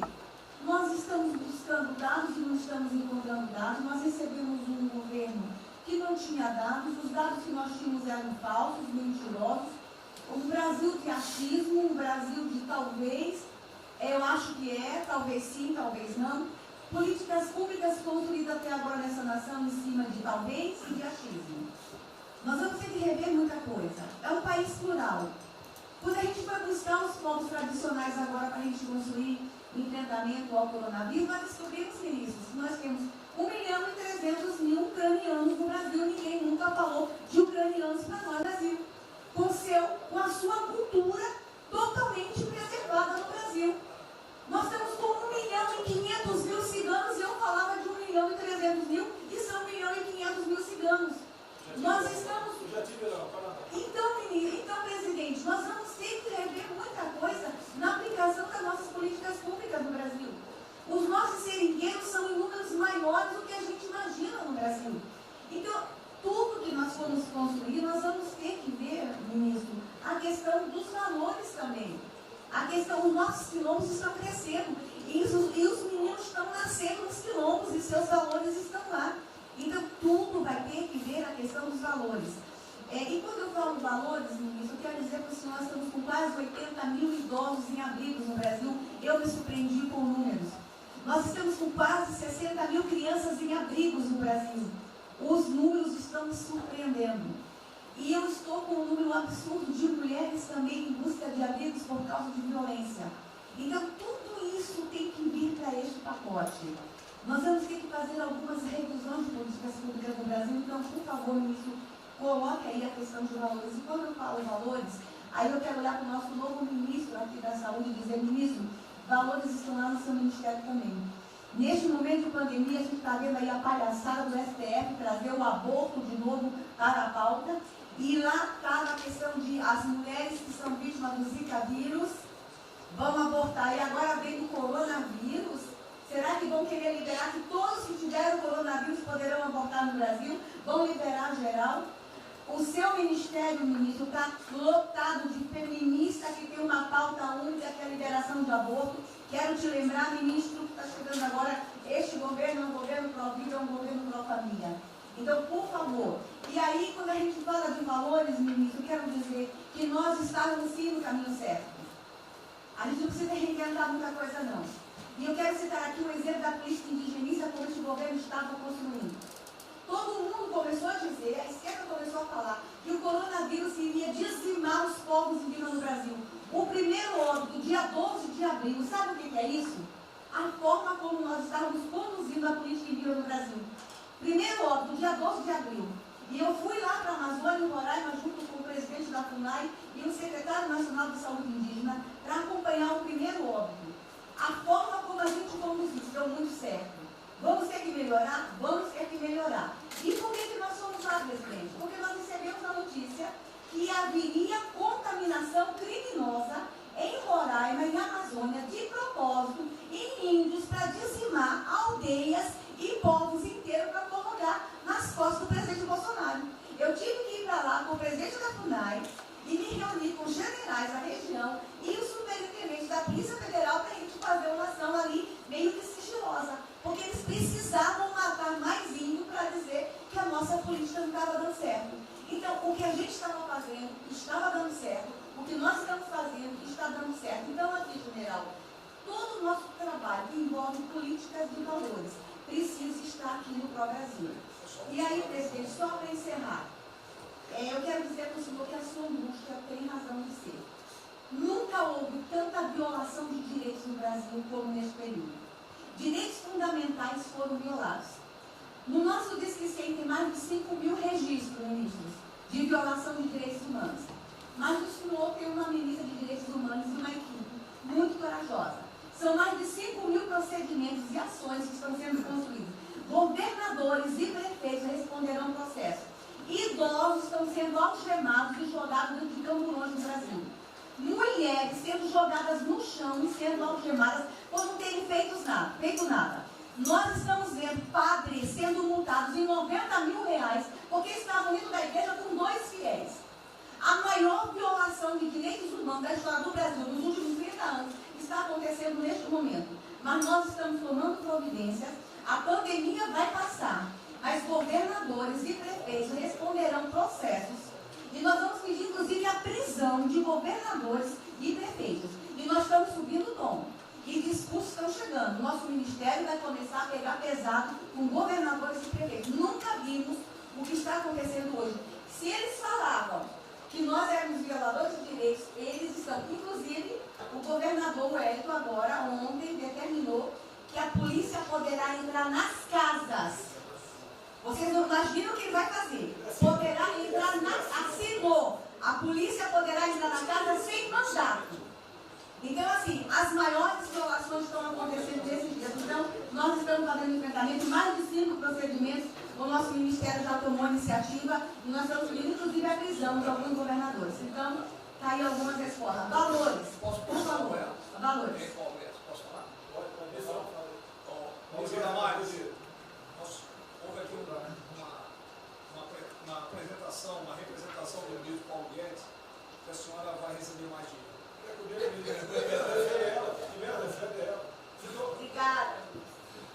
Ministro Marcelo, obrigado, vou ser bem breve também. Primeiro, parabenizar o ministro Braga Neto pelo... Eu queria só dizer uma coisa seguinte, eu fico brincando. Não é trabalho meu, é trabalho da equipe e eu roubei ideia de um bando de gente. Eu roubei ideia aqui, ali, eu roubei ideia. Tá? Eu aproveitei a ideia, só coordenei. Um cronograma importante do projeto, obviamente, todos os ministérios, como o Ministério do Turismo também, já estamos finalizando até amanhã esse programa de retomada. E, presidente, o turismo, obviamente, ele tem uma importância muito grande para a economia, o Paulo Guedes sabe disso, mais de 8%, ou seja, quase 10% do PIB nacional é turismo. E o presidente falou que vai extinguir o Ministério porque o turismo acabou. Agora precisa do Ministério mais do que nunca, presidente. O turismo ele vinha numa crescente muito importante. O ano de 2019 cresceu 2,6%, enquanto a economia cresceu 1%, gerou 163% a mais de emprego do que o ano de 2018. E, obviamente, no meio dessa pandemia, foi o primeiro a ser impactado de forma brutal. O Rogério Marinho sabe bem disso e nos ajudou muito aí. Quero aproveitar para agradecer o Paulo Guedes, a Marinho também nos ajudou muito nesse processo, de contemplar, ou seja, de ter um plano de ação que viesse evitar o desmonte do setor do turismo, porque grande parte das empresas do turismo passou de um fluxo de caixa de 100 para 0 de um dia para o outro. Então, ações como a suspensão de contrato de trabalho, o ministro Moro também agradeço, teve uma ação fundamental para o setor, que foi uma medida provisória que contemplasse ambas as partes, tanto o consumidor quanto as empresas, através da Senacom, que impediu judicializações em massa, porque aquela pessoa que comprou o ingresso de um show ou um pacote turístico, ela, se fosse para cima das empresas ainda para pedir um reembolso de imediato, isso seria catastrófico, geraria mais desemprego ainda. Então, essa medida provisória garantiu que as empresas pudessem ter um fôlego, um prazo aí de até 12 meses para fazer esse reembolso. O terceiro ponto foi a questão dos créditos, que está terminando de ser fechado junto ao BNDES. Agradeço muito aí também o Montesano, a Caixa Econômica também, o Pedro, o ministro Paulo Guedes, que o entrave maior estava na questão das garantias, mas a gente está conseguindo finalizar esse modelo de crédito para contemplar a todos, desde o meio ao micro, pequeno, médio, o grande empresário no Brasil do setor do turismo. O setor, presidente, ficou muito feliz, se sentindo contemplado com todas essas ações e medidas por parte do governo federal. Então, o setor do turismo no Brasil fizeram cartas com as principais associações agradecendo a postura do governo federal em relação a isso. Eu quero, presidente, falar um assunto aqui que talvez seja muito polêmico, mas eu acho que importante esse debate nesse momento. Aí eu falo também para a ministra Damares, que eu sei que é uma pauta muito sensível também a ela, que é a questão, presidente, porque o Ministério do Turismo agora tem que ter um planejamento, um plano de atração de investimentos, que é o que gera emprego, renda, é o que ajuda, obviamente, a economia do Brasil. E para isso, presidente, eu acredito que é um momento propício nesse planejamento da retomada discutir os resorts integrados. Não é legalização de jogos, não é bingo, não é caça-níquel, são resorts integrados. Obviamente, presidente, uma pauta precisa ser construída, ainda mais estou olhando para o cara que veio para mim. A pauta precisa ser construída com as bancadas da Câmara, tanto a evangélica quanto a católica, mostrando ou desmistificando vários mitos que giram em torno disso. Não sei se o ministro Paulo Guedes concorda. Nós temos a possibilidade de atrair pelo menos 40 bilhões de dólares para o Brasil só de outorgas, de investimentos imediatos para essa pauta. Mas o que precisa ser feito, presidente, é realmente desmistificar a questão de evasão de divisas, de lavagem de dinheiro, de tráfico de drogas, e para isso eu sugeriria que nesse debate pudéssemos contar com o Ministério da Justiça, através da Polícia Federal, o Ministério Público na mesa, a Receita Federal, os órgãos de controle, mas obviamente, presidente, uma pauta que só levaremos para frente se a gente conseguir pacificar ou nos fazer entender pela bancada evangélica, pela bancada católica, para que não haja uma distorção na comunicação disso. Tem que ser um projeto muito bem feito, que eu acredito que pode ser, nesse processo da retomada, uma grande oportunidade para o Brasil atrair grandes complexos, dos quais apenas 3% são utilizados para os cassinos. E outra, isso não tem impacto diretamente nenhum na família dos trabalhadores brasileiros. Tá segundo diabo. Não, não é bem isso não. Eu vou ter que começar a desmistificar para dar mais aqui. Então, presidente, aqui, não estou dizendo que a gente tem que colocar isso como um projeto de governo, obviamente, mas abrir esse debate em torno dos resorts integrados. Tá. E para finalizar, presidente, o ministro Nelson está aqui com sua primeira vez. A gente fez um projeto muito bem elaborado, dentro do comitê de operações, que visa fazer com que os hotéis possam abrigar os profissionais de saúde, e só os profissionais de saúde. A questão do anterior ministério, por 2 vezes eu mandei a mensagem, não se manifestou, não se interessou, mas eu acredito que é um projeto que pode, sobretudo, trazer para o governo federal uma boa visibilidade com essa preocupação de quem está na linha de frente de combate, que são os profissionais de saúde. Visando 2 coisas, eu já vou terminar. É, primeiro, melhorar essa logística do profissional de saúde, que sempre tem um hotel próximo ao hospital, aos hospitais, e também a preservação da família desses profissionais, mostrando, obviamente, a acessibilidade do presidente Jair Bolsonaro na preocupação com essas vidas desses profissionais. Obrigado. Parece que é hoje, às 16 horas. Hoje, então. É uma reunião marcada para a gente discutir isso aí. Obrigado. Saúde e turismo. Penúltimo debatedor, ministro Weintraub. Obrigado. Em 3 anos eu... Obrigado. Em 3 anos, através do Onix, eu conheci o presidente. Nesses 3 anos eu não pedi uma única conselho, não tentei promover minha carreira, me ferrei na física, ameaça de morte, na universidade, e o que me fez, naquele momento, embarcar junto, era a luta pela liberdade. Eu não quero ser escravo nesse país, e acabar com essa porcaria que é Brasília. Isso aqui é um campo de corrupção, de privilégio. Eu tinha uma visão extremamente negativa de Brasília. Brasília é muito pior do que eu podia imaginar. As pessoas aqui perdem a percepção, a empatia, a relação com o povo. Se sentem inexpugnáveis. Eu tive o privilégio de ver a mais da metade aqui desse time chegar. Fui secretário executivo do ministro Onix. Eu acho que a gente está perdendo um pouco desse espírito. A gente está perdendo a luta pela liberdade. É isso que o povo está gritando. Não está gritando para ter mais Estado, para ter mais projetos, para ter mais... O povo está gritando por liberdade. Ponto. Eu acho que é isso que a gente está perdendo. Está perdendo mesmo. O povo está querendo ver o que me trouxe até aqui. Eu, por mim, botava esses vagabundos todos na cadeia. Começando no STF. E é isso que me choca. Era só isso, presidente. Eu realmente acho que toda essa discussão de vamos fazer isso, vamos fazer aquilo, eu vi muitos ministros que chegaram, foram embora. Eu percebo que tem muita gente com agenda própria. Eu percebo que tem, assim, tem um jogo que é jogado aqui, mas eu não vim para jogar o jogo. Eu vim aqui para lutar. E eu luto e me ferro. Eu estou com um monte de processo aqui no Comitê de Ética da Presidência. Eu sou o único que levou processo. É um absurdo o que está acontecendo aqui no Brasil. A gente está conversando com quem a gente tinha que lutar. A gente não está sendo duro bastante contra os privilégios, contra o tamanho do Estado.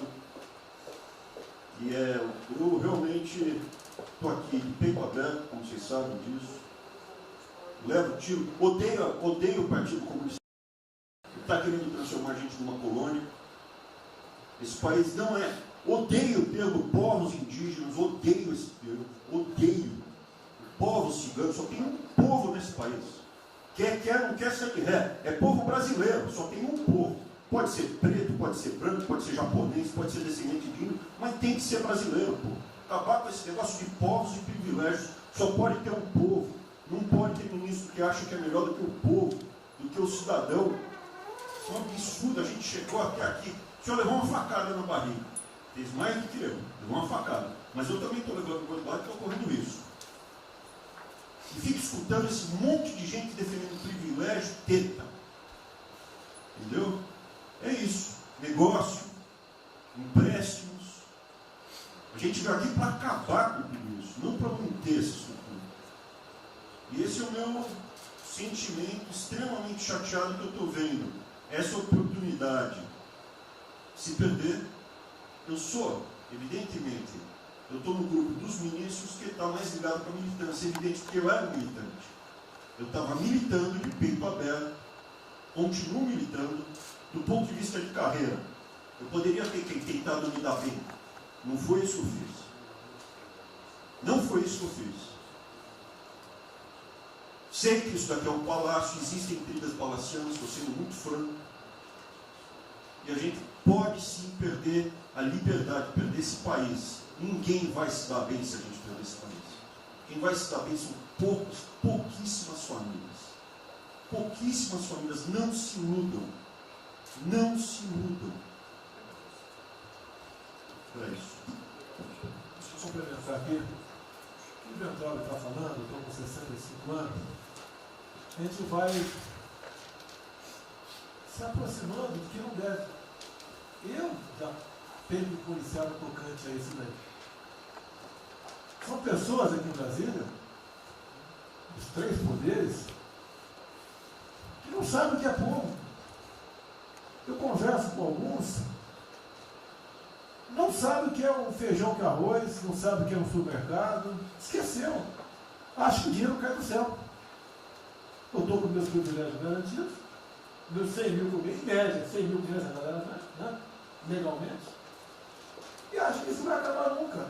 Como alguns acham que a liberdade, qual é desse cara? Tá maluco?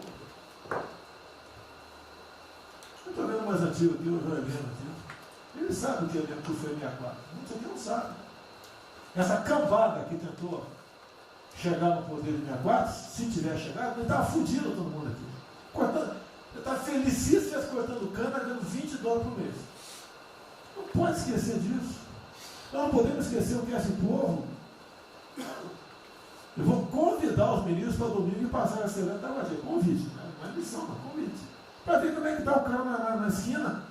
Depois vem uns merda para falar aí, né? Uns merda de sempre. O cara rompeu o isolamento, tá dando peça. Tem peça pro cacete, pô. Você tá passando fome, tá na merda, pô. Sentiu o cheiro de povo. Como eu falei, é uma experiência para todo político sentir. E lá vem como é que tá o negócio. Ou a gente tem que estar como se fosse, não, um general na retaguarda e deixar a tropa se ferrar na frente. Não, o general está na frente, o coronel está na frente, o capitão está na frente. Nós, heróis da Segunda Guerra Mundial, estiveram na frente do campo de batalha. Simples aqui, tenho certeza que as Forças Armadas vão cumprir com o seu papel, mas nós temos que dar exemplo. E mostrar que o Brasil não é. Eu sou mais educado que o Ventral, até me poli muito, o linguajar que ele usou, mas não é isso. Que o pessoal pinta por aí, se reunindo de madrugada, para lá, para cá, cima de informações. O meu funciona. O meu particular funciona. Os que tem oficialmente desinformam. E voltando ao tema, eu prefiro não ter informação do que ser desinformado por cima de informações que eu tenho. Então, pessoal, muitos vão poder sair do Brasil. Eu não quero sair, ver a minha irmã de Eldorado, contra de Cajati, o coitado do meu irmão, capitão do exército de Miracatu, se fuder, pô. Como é perseguido o tempo todo. É a bosta da Folha de São Paulo, diz que meu irmão foi expulso de um açougue em registro, que estava comprando carne sem máscara. Comprovou no papel, estava em São Paulo esse dia. O dono do restaurante, do açougue, falou que não estava lá. E fica por isso mesmo, isso aqui é problema dele. Né? Mas é putaria o tempo todo para me atingir, mexendo com a minha família. Já tentei trocar gente da segurança nossa no Rio de Janeiro, oficialmente, e não consegui. Isso acabou. Eu não vou esperar fuder minha família toda, de sacanagem, ou amigo meu, porque eu não posso trocar alguém da segurança na ponta da linha que pertence à estrutura. Vai trocar. Se não puder trocar, troca o chefe dele. Pode trocar o chefe dele? Troca o ministro. E ponto final. Não estamos aqui para brincadeira. Eu tenho um garoto aqui, com todo respeito, do BNDES. Eu conhecia, ele usava calção lá. Pode ver os Estados Unidos para cá, podia estar muito bem lá. Veio para cá, eu tentava mudar o Brasil com o vídeo do Paulo Guedes. E amigos, pais dele, você se lembra, Paulo Guedes? Eu não lembro dos teus pais, lembro de você, tá certo? Mas alguém que está investindo aqui. E todos nós temos que pensar nisso. O que esses filhos de uma égua querem, é a nossa liberdade. Olha, como é fácil impor uma ditadura no Brasil, como é fácil. O povo brasileiro, por isso que eu quero, de ministro da Justiça, ministro da Defesa, que o povo se arme, que é a garantia que não vai ter um filho da puta aparecer para impor uma ditadura aqui. Que é fácil impor uma ditadura, facílimo. Bosta do prefeito, faz um bosta no decreto, algema e deixa todo mundo dentro de casa. Se tivesse armado, ia para a rua. E se eu fosse ditador, né, eu queria desarmar a população, como todos fizeram no passado, quando queriam, antes de impor a sua respectiva ditadura. Aí, que a demonstração nossa, eu peço ao Fernando e ao outro, por favor, assine essa portaria hoje, que eu quero dar um puta do recado para esses bosta. Por que eu estou armando o povo? Porque eu não quero uma ditadura.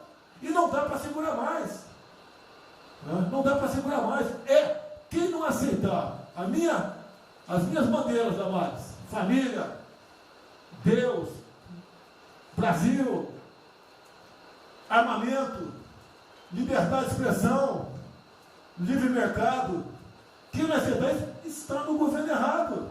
Espere para 22, né, o senhor Álvaro Dias, espere o Alckmin, espere o Haddad, ou talvez o Lula, né? E vai ser feliz com eles, pô. No meu governo está errado. É escancarar a questão do armamento aqui. Eu quero todo mundo armado.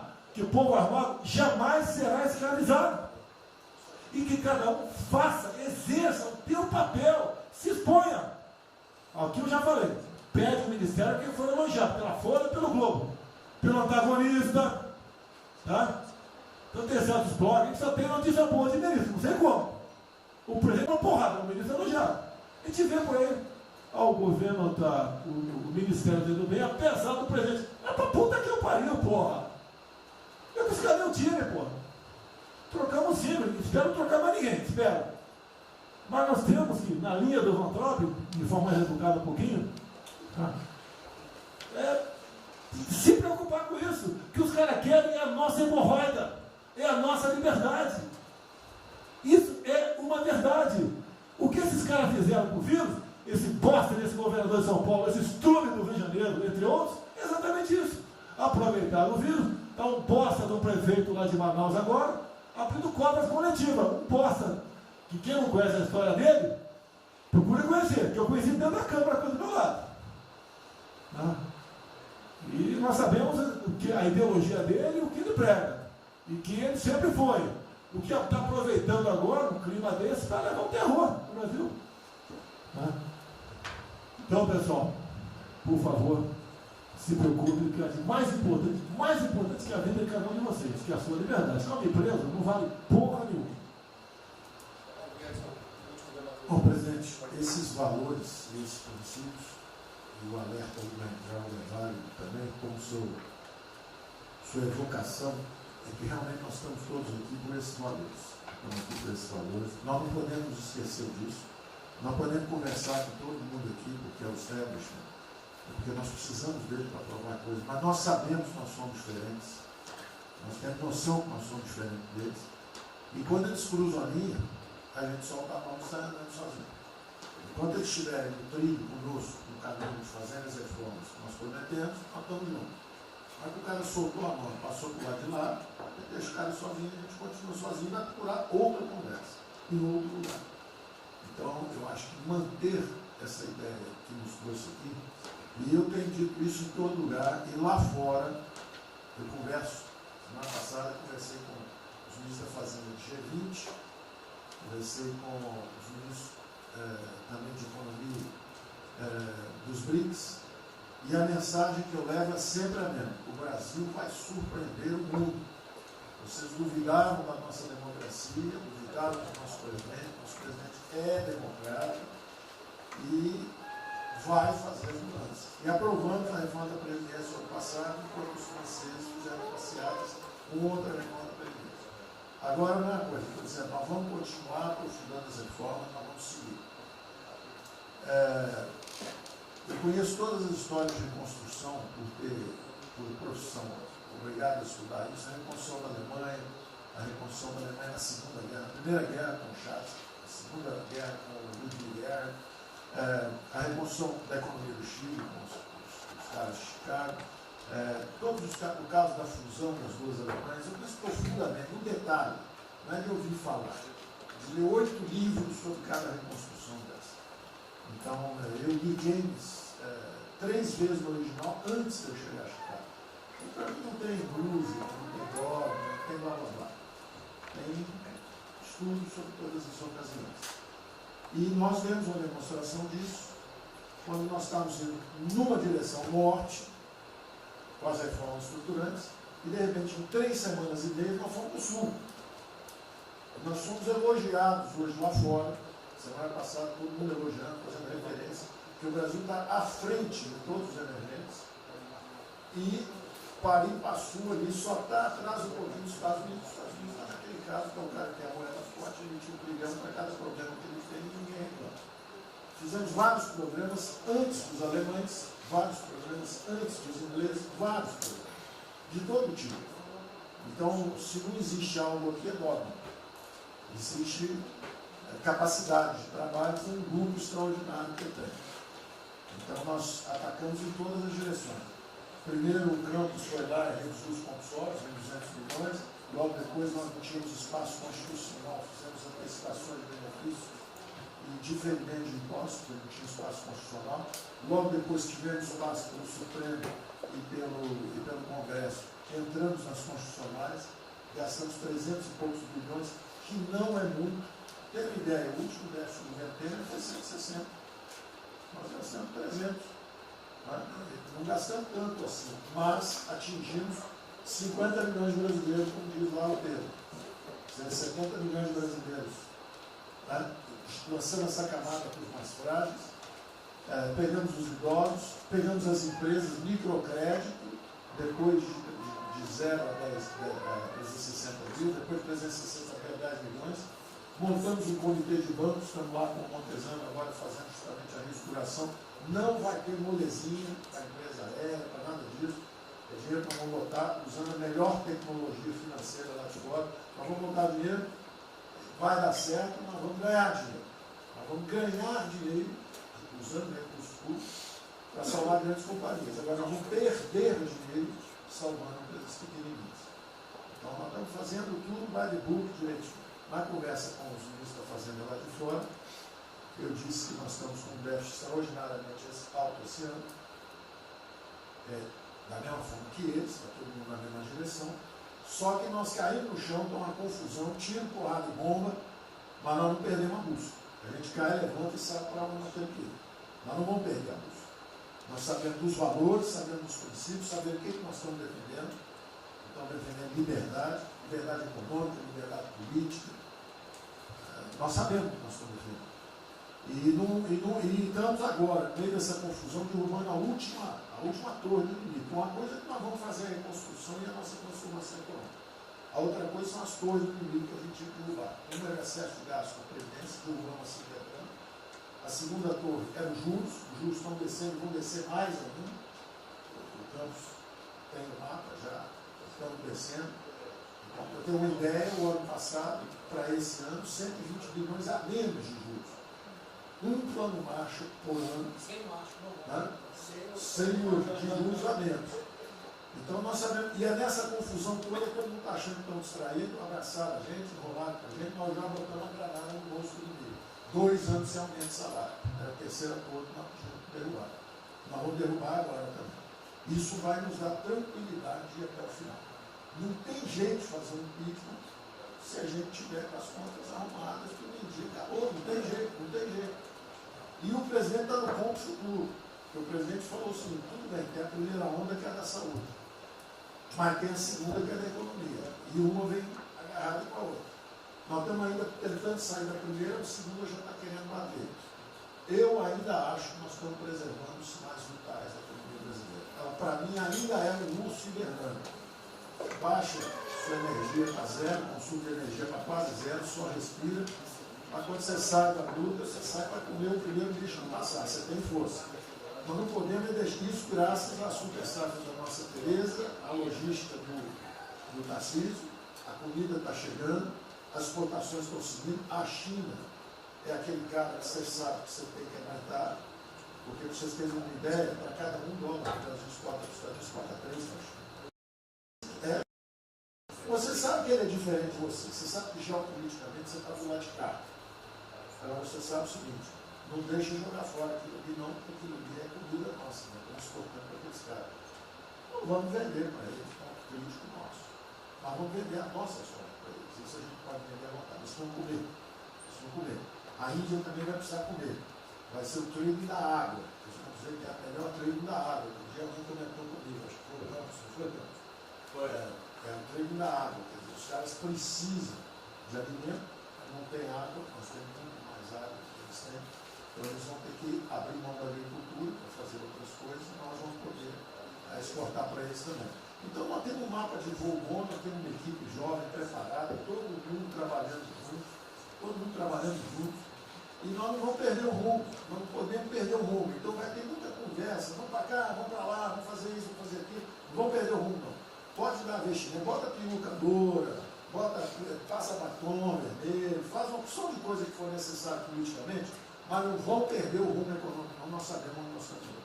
Então, eu estou só dando uma mensagem de tranquilidade para todo mundo aqui, que é o seguinte, nós não estamos fazendo nada exótico, dogmático, nada disso. Nós estamos indo numa direção, fizemos o que o mundo inteiro fez, em 3 semanas e meia, nós fizemos o que o mundo inteiro fez, só que nós não vamos perder o rumo, não.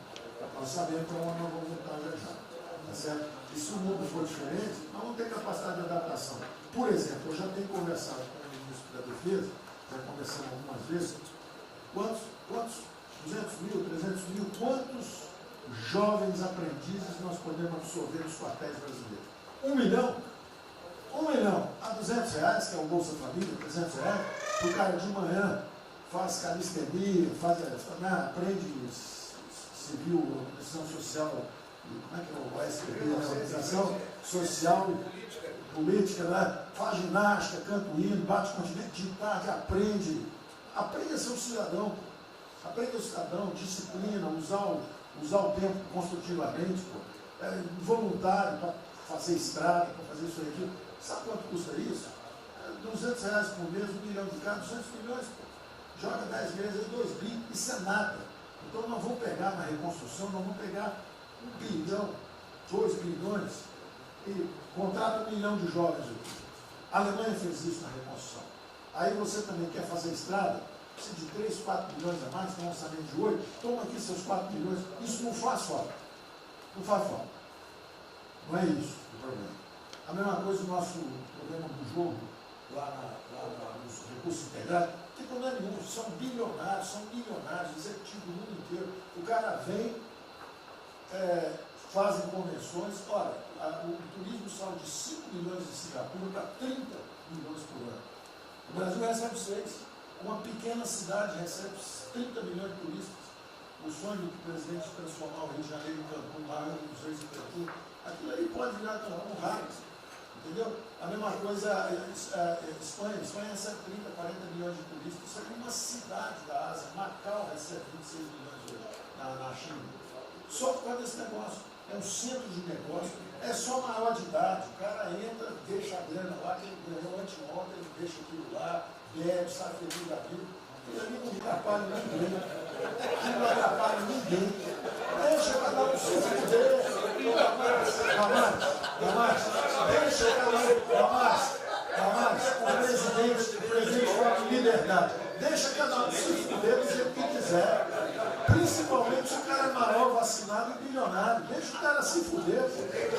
Lá não entra nenhum brasileirinho. Não entra nenhum brasileirinho desprotegido. Se a CGU tiver como controlar a entrada e a saída do dinheiro. Isso, então vamos lá. Se não tiver como lavar dinheiro. Então, só para terminar as observações também finais ali, o Campos falou duas coisas também interessantes. Então, o Campos falou duas coisas interessantes ali. Uma é o seguinte: o estrangeiro para vir para fazer investimento, eu recebi um embaixador, já reportei isso para o presidente, eu recebi o embaixador dos Estados Unidos e ele veio conversar conosco. E a mensagem maior dele era uma só. Assim, olha, nós queremos um bom ambiente de negócio. Nós vamos colocar centenas de bilhões de dólares. O mundo inteiro quer investir no Brasil. Agora nós precisamos de um bom ambiente de negócio. Simplificação de impostos, segurança jurídica, coisa desse tipo. Né?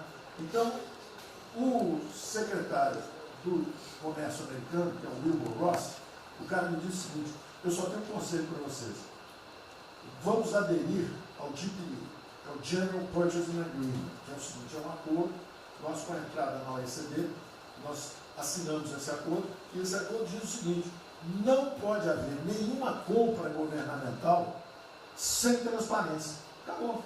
Então não basta a gente fazer isso, quer dizer, não vai fazer concorrência para concessão, privatização. Então nós já estamos na pista certa, já estamos indo na direção certa. Só uma informação sobre isso aí. Eu fiz uma reunião com o pessoal da CDE essa semana, agora, foi semana passada, falando do nosso interesse. Eles falaram que já nos consideram na CDE. Sim. Tá? Então, os ministérios, estou falando isso porque vários ministérios têm uma pauta a cumprir. Vamos continuar nisso porque vamos dizer, a impressão foi excepcional. Só um dado aqui do ACDE, rapidamente do ACDE. Então, só apoio. Não, o embaixador disse isso. O embaixador disse: nós não podemos perder a oportunidade do presidente estar tão próximo aqui. Os nossos dois presidentes estão próximos. Nós não podemos perder essa oportunidade. O presidente da OCDE disse que realmente os Estados Unidos, que eram, vamos dizer assim, tinha uma certa objeção, agora já está favorável. Isso é.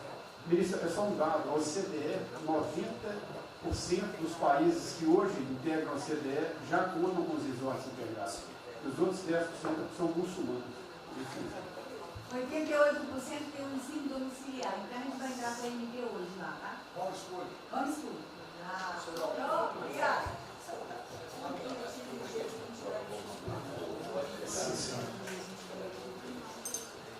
Uma nova ordem do coronavírus, muitos países vão colocar regras para ter estoque novamente. Eu acho que não é o nosso caso. Nós temos que ter acesso ao mercado, mas nós precisamos incentivar o turismo. É o único produto que o Brasil não é autossuficiente. O resto, se amanhã quiser fechar,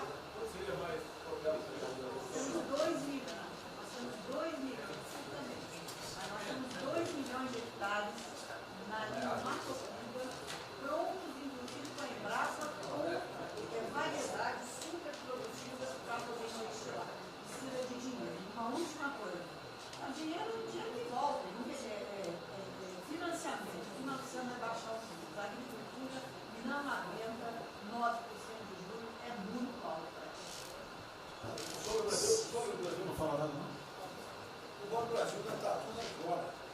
O Banco Brasil não está tudo em cobra, porque não é privado nem público. Então, se for apertar o Rubem, coitado, ele é super liberal.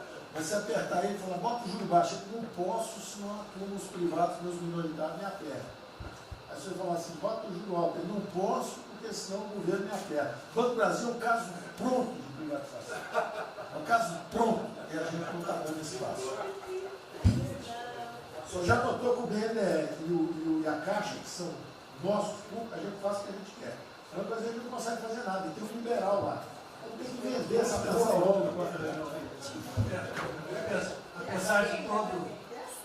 Apesar de todo aumento de risco que passou a haver no sistema bancário, o Banco do Brasil está expandindo bastante seus empréstimos e a agricultura, a ministra Tereza Cristina testemunha aqui de que o apoio está sendo muito grande e nós estamos numa situação confortável, ministro, porque, primeiro porque em termos de liquidez, o público vê o Banco do Brasil como um porto seguro.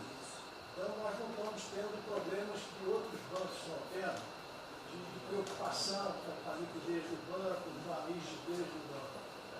E na nossa formação de resultado, as pessoas físicas não têm um papel preponderante dentro do Banco do Brasil.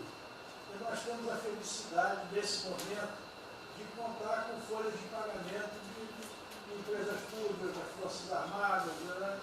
Que em termos relativos estão numa situação mais segura do cidadão comum, que não participa de empresas públicas. Mas só confesse o seu sonho.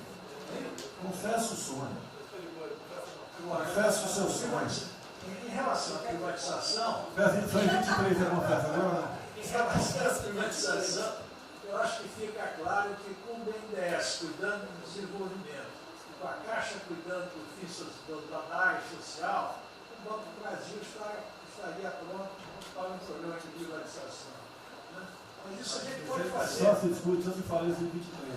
A gente pode fazer um dia um seminário aí, posso escrever, porque o Banco do Brasil no passado teve muitos privilégios pelo fato de ser público. Né? As folhas de pagamento vinham naturalmente do Banco do Brasil para a Caixa, a administração dos depósitos judiciais eram sempre do Banco do Brasil e da Caixa. Hoje isso tudo é processo de concorrência. Nós temos que pagar muito caro por esses antigos privilégios que não são mais privilégios. E fica só o lado ruim de ser estatal, pesando no Banco do Brasil. Porque a gente não tem a mesma facilidade de contratação, a gente não tem a mesma facilidade de demissão de maus funcionários, e vai por diante. Quer dizer, tudo tem que submeter ao governo, o Tribunal de Contas travando tudo. Né? O Tribunal de Contas, hoje em dia, é uma usina de terror. Se a gente faz alguma coisa, está arriscado ir para a cadeia. Se não faz, é processado por inação. Você não tomou as providências que tinha que ter tomado. Virou um terror isso. Se ficar o bicho quieto, se correr o bicho come. Agora, eu queria fazer uma observação rápida sobre a área de medicina. Eu acompanho os números diariamente. Eu vejo que os óbitos, eles chegaram diários, passaram de 200 durante alguns dias, 4, 5 dias, mais de 200 pessoas sendo mortas. De uns 4, 5 dias para cá, esses óbitos caíram bastante, já não chegam mais na casa de 200. A minha sensação, de quem não é especialista no negócio, mas que observa os números, é que o tal do pico, o tal famoso pico, que gerava tantas preocupações, a minha sensação é que esse pico já passou. Né? Agora... É que o senhor não viu o número que nós mostramos assim agora, mas isso é outra história. Senhores, sem querer cortar, muito obrigado a todos, porque senão não teria.